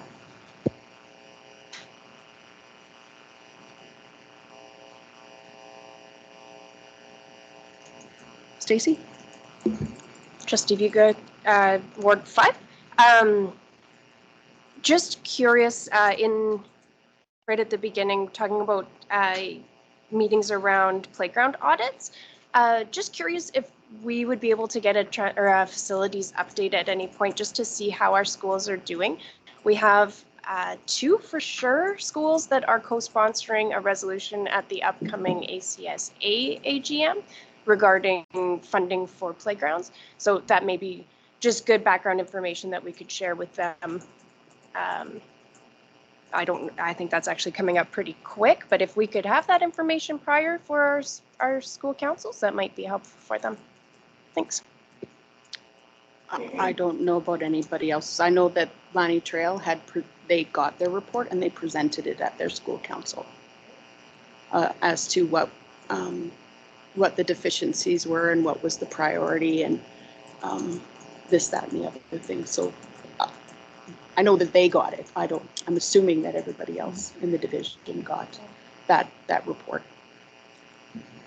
Yes, all schools did get the report, and but if we can even bring an update at committee of the whole when we do that from facilities, just so everybody knows. But yes, every school had the audit completed, and the report provided to them.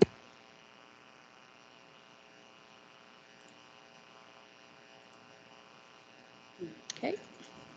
Moving along, 8.3.1, Legal Public School grade configuration. Shauna? Yeah, just provided as information to have a forward facing to celebrate the fact that we will be keeping the current grade 4s that are at Legal Public School as we grow that school, and including we do have the room to expand to grade 5 for the 24-25 school year. Okay. Awesome. 8.4, Administrative Procedure 711, Welcoming, Inclusive, Safe, and Healthy Environments. Shauna. I can turn this over to Mr. Conrad to speak to this AP. It falls under Ed Services.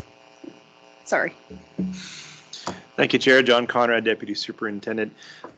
Provided for the board's information are the edits and changes that we have made to AP 711, Welcoming, Inclusive, Safe, and Healthy Environments. The changes reflected here reflect a conversation that have happened around the board table, ensuring that the definitions and purpose of this AP are inclusive of all staff and members of the community, and that everyone has the right to learn and work in an environment respecting diversity, promoting equity, inclusion of human rights. We're prepared to take any questions you may have, but it's provided as information as the changes in AP.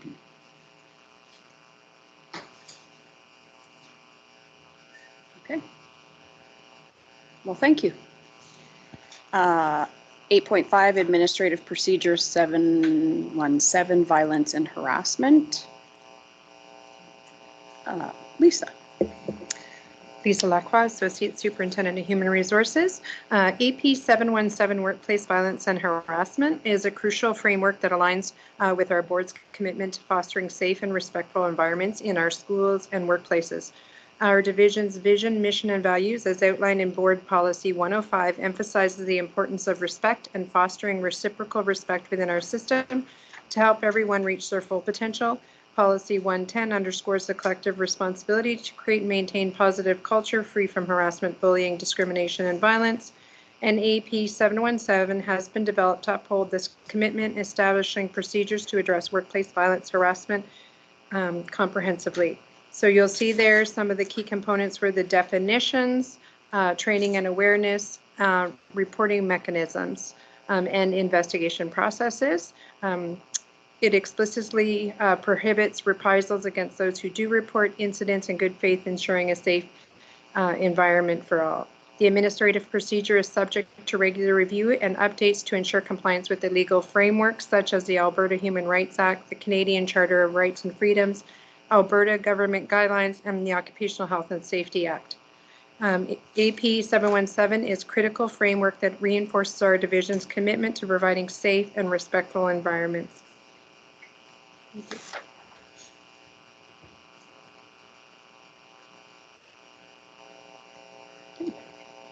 Thank you. All right, we'll move on to reports. Sorry, I don't have mine linked. I will get it to Crystal so it can get linked. February was busier than January. The usual school council meetings, the meeting with MP Lloyd. I attended the virtual federal advocacy session on February 21st. The session was recorded, so we can share that. They talked about the positions federally.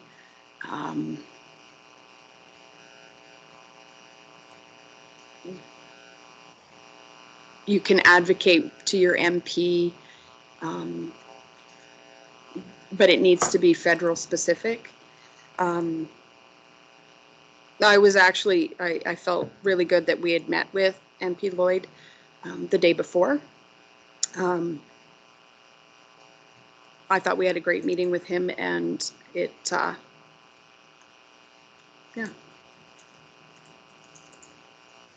There wasn't too much detail given on the federal nutrition proposed legislation. It was, yeah, we got the education on how a bill becomes legislation and law.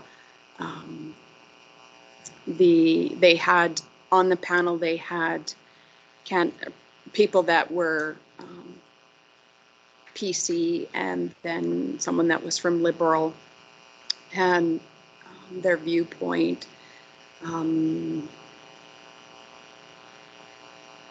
The one big thing that I mean, we all knew, but the graph was right in front of us, was that we have more people moving into Alberta than anybody else in Canada.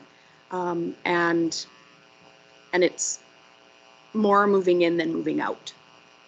So that definitely speaks to how we said they're coming, they'll need housing, they'll need education.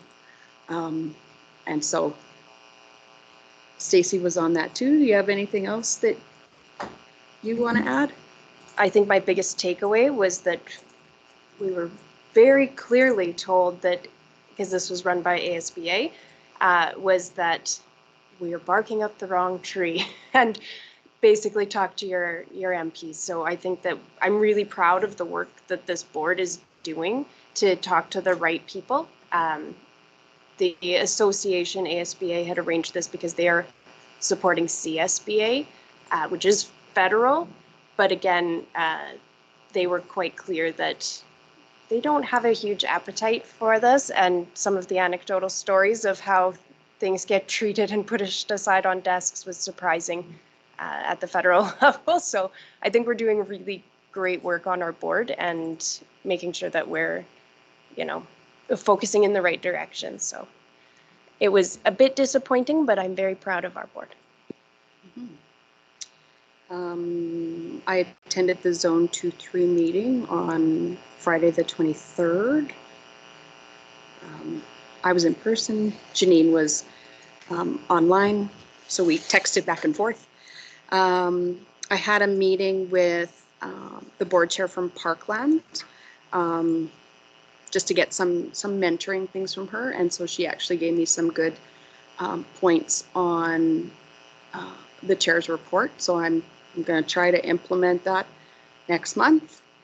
And then it's not going to be on the report because we go meeting to meeting, but on tomorrow there is the budget day session that is going to be 5:15. So, hey. Trustee reports. Let's start over here to my left. Cindy. Cindy Briggs, Ward 2. My report is included in the package.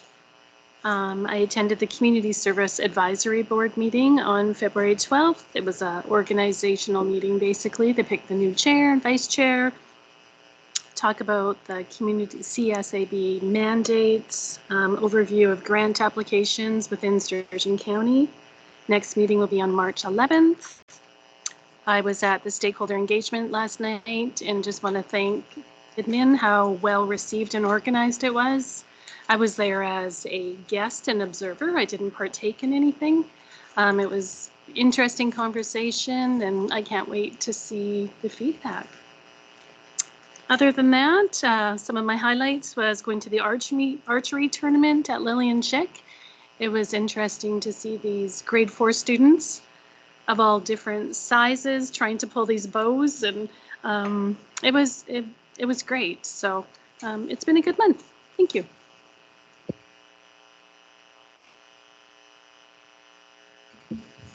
Joe Dwyer, Ward 3. Camilla's been a little slow in the area, but attended everything that we've done here. But one of the things that came up at a parent council meeting was that I'm not sure, but they're going to do a Camilla play again at the MCC like they did last year. But they're paying $5,000 to rent that room. I wasn't sure, but I thought in our joint use that we got some type of break on that. Does anybody know that?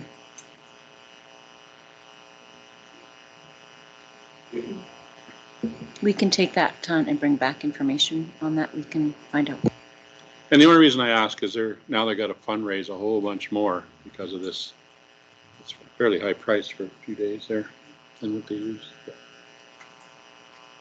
Joe, didn't the Rotary support the funding last year? And we're going to look at it again. I got to bring it up to our meeting next week, I believe it is. So, yeah, we're going to try to do something there. But it's just something to look into because I thought there was something there. But it's very expensive to rent that place for a school division thing. And that's basically it. It's been fairly simple and straightforward this month.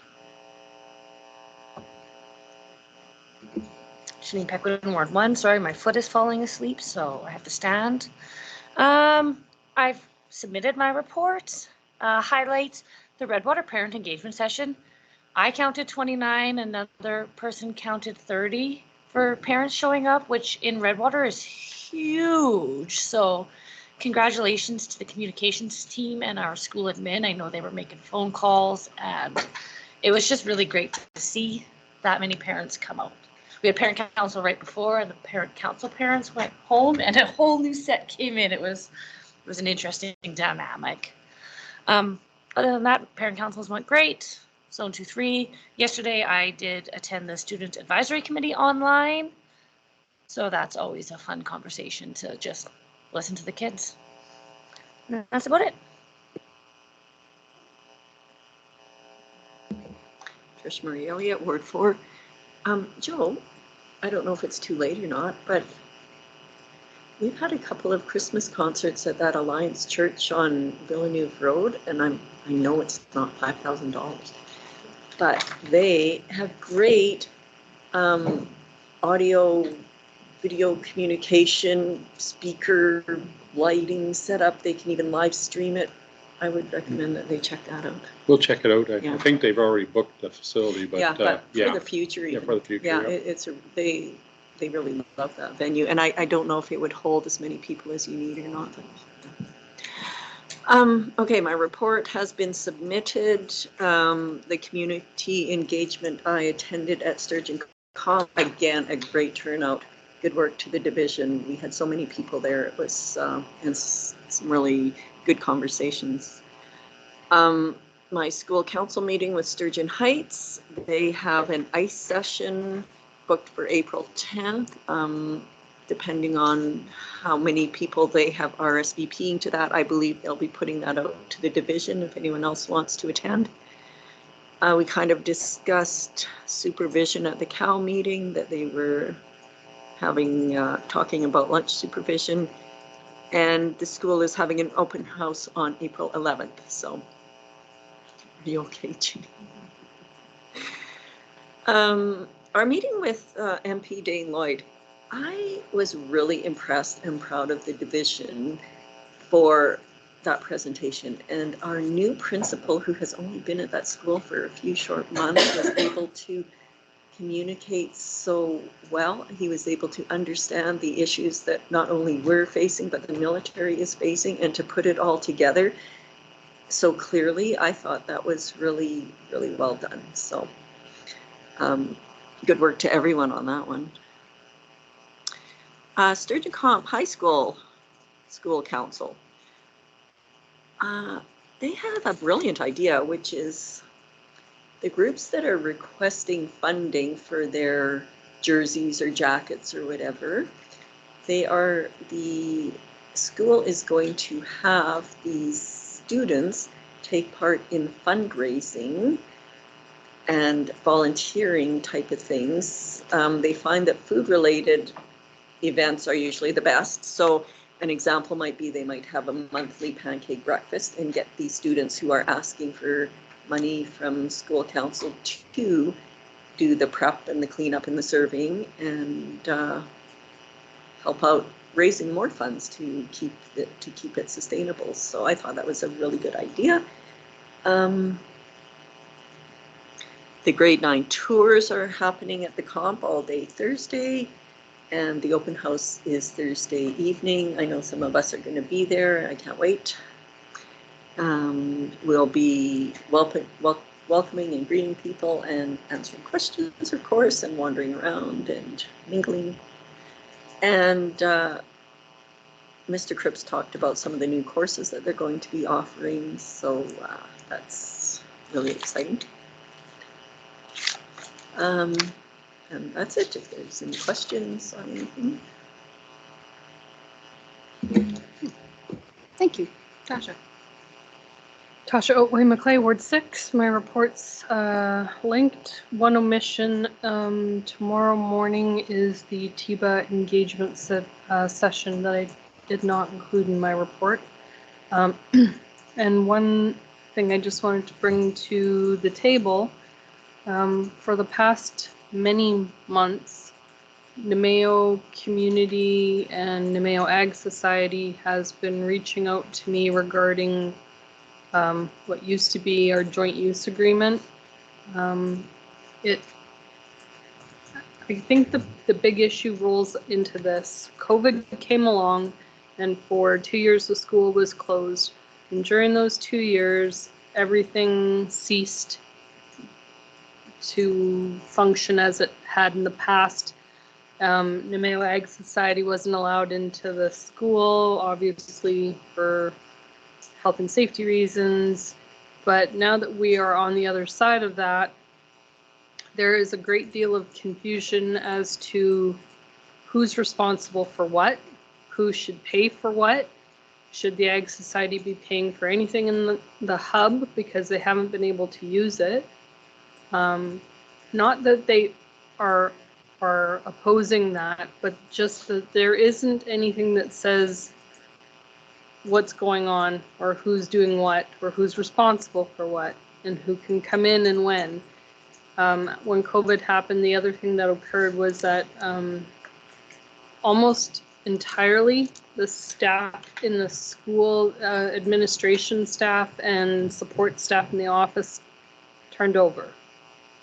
So any processes that were in place before COVID have been lost. The sort of historical knowledge is gone. And I really feel strongly that at our next soonest opportunity, we should probably start working with the county to get the, is it MAU now? Is that what it's called? JUPA, thank you. Municipal, whatever. Anyway, get a JUPA agreement in place and then share it with the Ag Society. And that's it. Thanks. Thank you. Stacy? Stacy Bugle, Ward 5. My report's there. I kind of debriefed on the chamber luncheon at committee of the whole, and that kind of, it's a good place to have some chats with, you know, fellow counselors and trustees from other divisions and different areas. So that was good.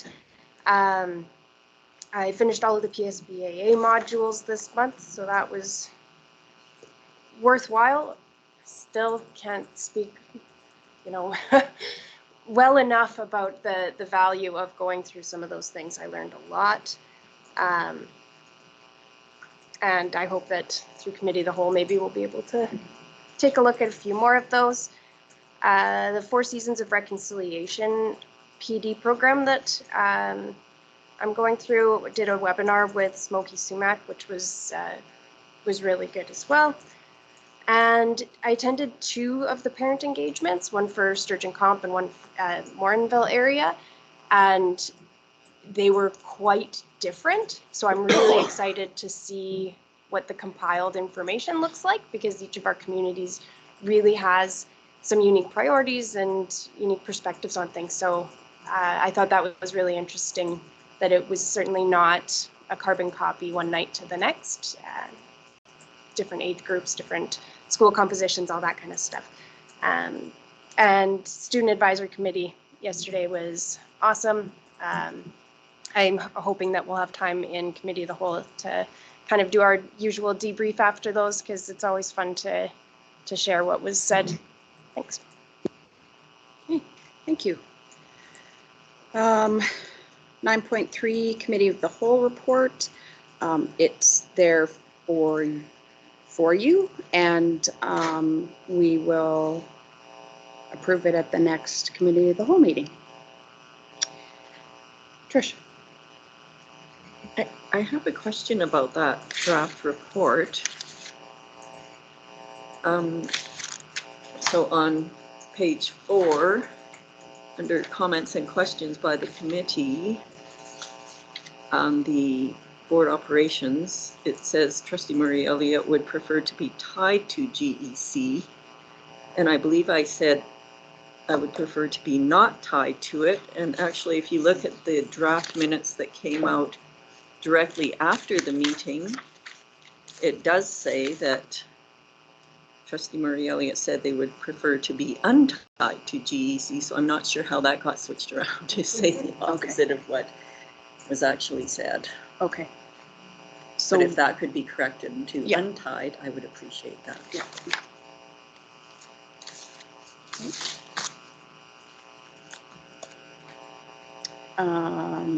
Okay, 10.1, Alberta School Boards Association representative, Janine. You want a Rotary report? Oh, sorry. I'm like, how come I'm okay with going by it, but I was sitting there preparing myself. Rotary report. Like, it's not in here. I just wanted to update this Interact group at the high school there. They're getting like 20 to 30 people at their meetings, and all meetings, and they're actually taking a bunch of leadership roles within the community. They're getting involved with Rotary, but spring gala at the Morinville, and they're getting involved at I think that the Army Military Day at Guthrie, and there's all kinds of things. They've also started a network. There's some, I'm not good at this stuff, but social networking with can't remember which one they were getting. There's a couple things that got out there now. So it's really taken off here. And just the other thing I wanted to talk about a little bit is our guest speakers at the Rotary have been just fantastic lately. But I did want to mention something just for information. Is there's a gentleman not last time out there to talk about, he actually lives in over in the Villeneuve type area, over by Silver Chief there, but he bought 83 acres of land and moved there and built a house, but he's turned this 83 acres into a garden, and it's huge and it's professionally done and all that, and it's all, he used to be chair of the Edmonton Food Bank, and he's still up on the board of directors of the Edmonton Food Bank, and all that food goes directly to the food banks. Last year was close to 160,000 pounds of food, and they're going to work that up to about 400,000 pounds of food. But it was just really interesting to hear his story about how it all started, and he really contributed his own money and got it going, and now it's a big volunteer thing. But to hear him speak about it, and he's actually heads up a group that looks at Ukrainian refugees and setting them up. We've got an interesting story to hear about what a Ukrainian refugee goes through when they get here. You know, just an example is one family, mom and dad and 2 kids, and excuse me, and had $6,000 to their name, but they had to go to Poland first, and Poland didn't give them anything except for one-night accommodations, and that all got kind of spent. So they end up in this Edmonton at a Red Cross tent, going, "What do we do?" And he's been helping. So, but why I brought it up was it's amazing the help he's doing with people within Sturgeon County and our kind of our area of schools that are just jumping on board and helping us. An example of that was a lady had lost her husband. They have 3 type houses, and she was just going to sell them. She doesn't want to maintain anymore, and she just said, "Hey, you got them for a year. Put these people in those houses." You know, but it's just amazing. And those kids start coming to our schools and those type of things. It's all. And then today was World Peace. A lady from Rotary International was there. I thought it turned more into unequal. Sorry, I'm terrible at this. Women equality. Turned into more of that, but it was very interesting this morning there. She talked for a long time, but so I missed the end of it. I had to leave. But there's some really cool things going on with Rotary right now. It's really Rotary in the last 2 years is just growing. Like it was kind of hidden back, just doing these things, and we got a group there now. Let's bring it out front and starting to really work within. And like you mentioned about Camilla, the Rotary, that was a one-time thing, and they're trying to look at different because actually what was brought it would be just a one-time funding, and it would fund itself going forward with ticket sales and all that stuff. But because of a few issues, it didn't. And we'll look at it, but we're trying to move around and do other things. So if you ever got a good idea for Rotary in your community, throw it on back at me, because you never know. It could be a chance. I could go on about Rotary all day, but here, that's good. Thank you. 10.1, Alberta School Boards Association Representative, Janine. So most of Zone 2-3, we will probably talk about a cow, I would assume. They did their sustainability presentation, which I know Irene has forwarded to everybody. They were talking about a motion to go in camera because we should only go into camera for legal, land, and labor. So the wording for the motion should potentially be go in camera to discuss things that are in the best interest, not to be shared in public. So that way it takes out that legal, land, labor requirements. Whereas where we should be discussing most Zone 2-3 ASBA things. Interesting tidbit, Alberta Education update. The funding for the CASA classrooms is expanded from 20 classrooms to 60. And me and Irene both went, 20? Can you repeat yourself? So that was interesting. Best practices for board evaluations. I took as much notes as I could, and I can forward. I just open a Word document and type interesting tidbits at Zone 2-3 so I can forward those to you guys. They're in very rough shape and spelling errors. I'll spell check before I send it. And anything to add? Just the sustainability, sorry, pulling it up. The sustainability presentation, which actually you forwarded it, Janine. It offered the 4 different scenarios because for them to be sustainable, they're looking at increasing fees. So it's, gradually drawing down on their reserves and gradually increasing fees. Do it over 5 years, do it over 2 or 3 years, do it as a, service needs thing. So we just have to look at what we see. If I think it's slide 4, they have the services. So if fees are going up, do we want to have the same amount of services, or are we okay with less services? Or do we want to see, instead of 40% into events and awards, maybe that's 20%, and we put another 20% into, I don't know, professional development and make it 23. So it's those things to consider, but it's something that like we'll have to kind of keep on our radar, that fees will probably be going up when it comes to budget time. They did have a survey that they wanted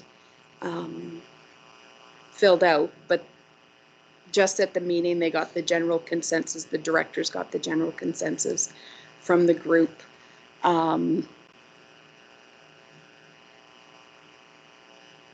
We don't want a full swoop of like, here's your 20% increase in your membership fees.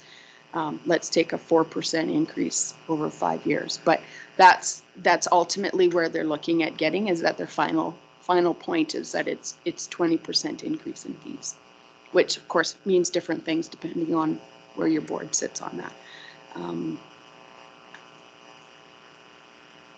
Yeah, so that's that.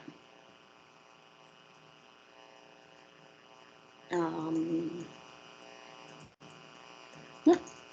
Any questions? Stacey?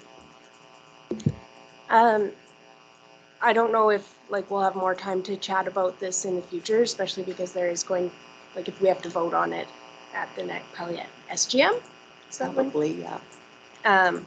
But just that, you know, I highly recommend everybody check out what they actually have, because before we can say whether there's value or not, I don't know how many people have even gone through the Learning Center and checked out Speakers Corners, and like I've done a lot of it and I find value in it, but if I'm the only one, maybe that's not worth it. But if nobody's checked it out, before we have that conversation, have to vote on where our money gets spent, I would highly recommend check out some of those Speakers Corners, see if anybody else finds value to them or not, so that we can, you know, make good decisions before it's too late. And then we'll have further discussion at Cal, but even just ideas for position statements. So we don't have to come up with the full position statement, but, you know, what are our, you know, yeah, big rocks, you know, it's our wig.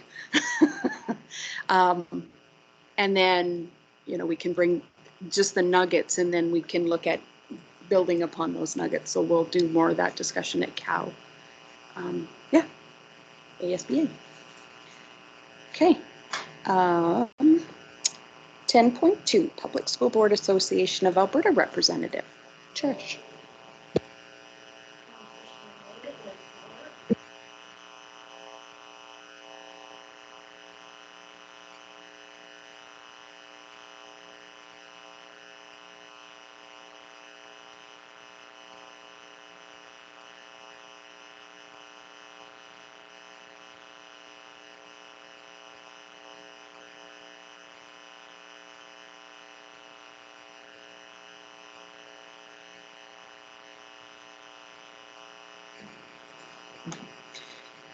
The webinar Choice in Alberta Education is being presented this Friday, March 1st, and the boardroom has been booked for that, but I'm not sure if anyone is able to attend that here. Was there anyone that was planning on doing that? So would the preference be then that if anyone wants to attend, do it online and free up the boardroom? Sure, I can't go. We'll do that. Oh, wait, Shauna. And because they changed the date, I am actually out of office that day, so at CAS Zone 2-3. Otherwise, I would have joined you in the boardroom. Okay, well, we will do that online then from our homes. The newsletter, The Advocate, is due out shortly, so keep an eye on it. I'm sorry, some things, and it's really unclear to me, some things they say are sent to all trustees. So I was assuming you're getting it, but now I'm hearing that you might not be, so I'm resending stuff. So if you're getting it twice, just ignore the second one. The next PSBC is April 11th and 12th at the Doubletree in Edmonton. The speakers and agenda, not the agenda, but the speakers are all online if anyone wants to have a look. The General Assembly for 2024 is in Calgary, May 30th to June 1st. The summer PSBC meeting is in August 7th to 9th in Grand Prairie. There are 3 boards, I believe, that are partnering for that one. And when I was on the PSBAA website homepage the other day, the picture that popped up was some familiar looking faces of the Sturgeon Comp High School drumline with Mr. Swenson and the trustees from the fall PSBC meeting, and that was awesome and amazing that they have that up. We do have one action item, which is to fill out the survey, which was attached to our agenda.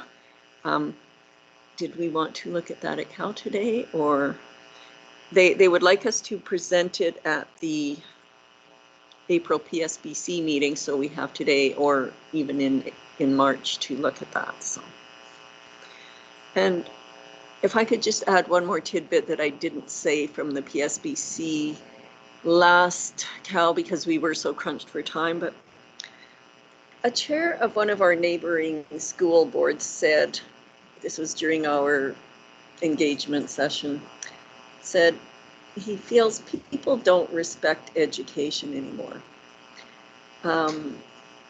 And in my opinion, I feel that's kind of true. Everyone takes it for granted, and the province spends billions of dollars to make sure our kids have this world-class education, but we don't realize what a gift this is. And this really hit me hard because we had very recently heard a journalist speaking about some times that he had spent in refugee camps around the world, in the Middle East specifically. And he said the feeling there was one of hopelessness, mainly because the teenage kids who were not getting any education realized that their lives did not have a good potential outcome because they were missing an opportunity for education, and that this is one of the reasons many of these families are risking their lives, jumping onto dinghies and boats trying to get out of their situation, and it's to give their families a chance for better opportunities through education. So to me, it just makes me sad that we are offering this here to our people, and they might not quite appreciate it compared to what other people in the world are experiencing. So. And that's it for PSBAA. If anyone has any questions, I'm happy to answer.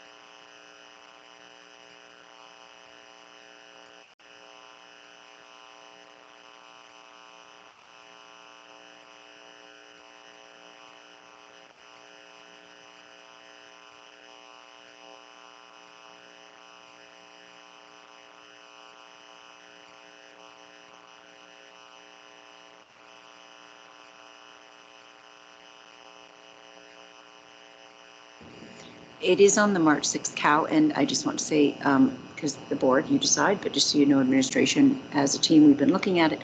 We will bring you suggestions, but again, it is still up to the board. So we're already compiling some stuff for you to support that discussion at the March 6th Cal.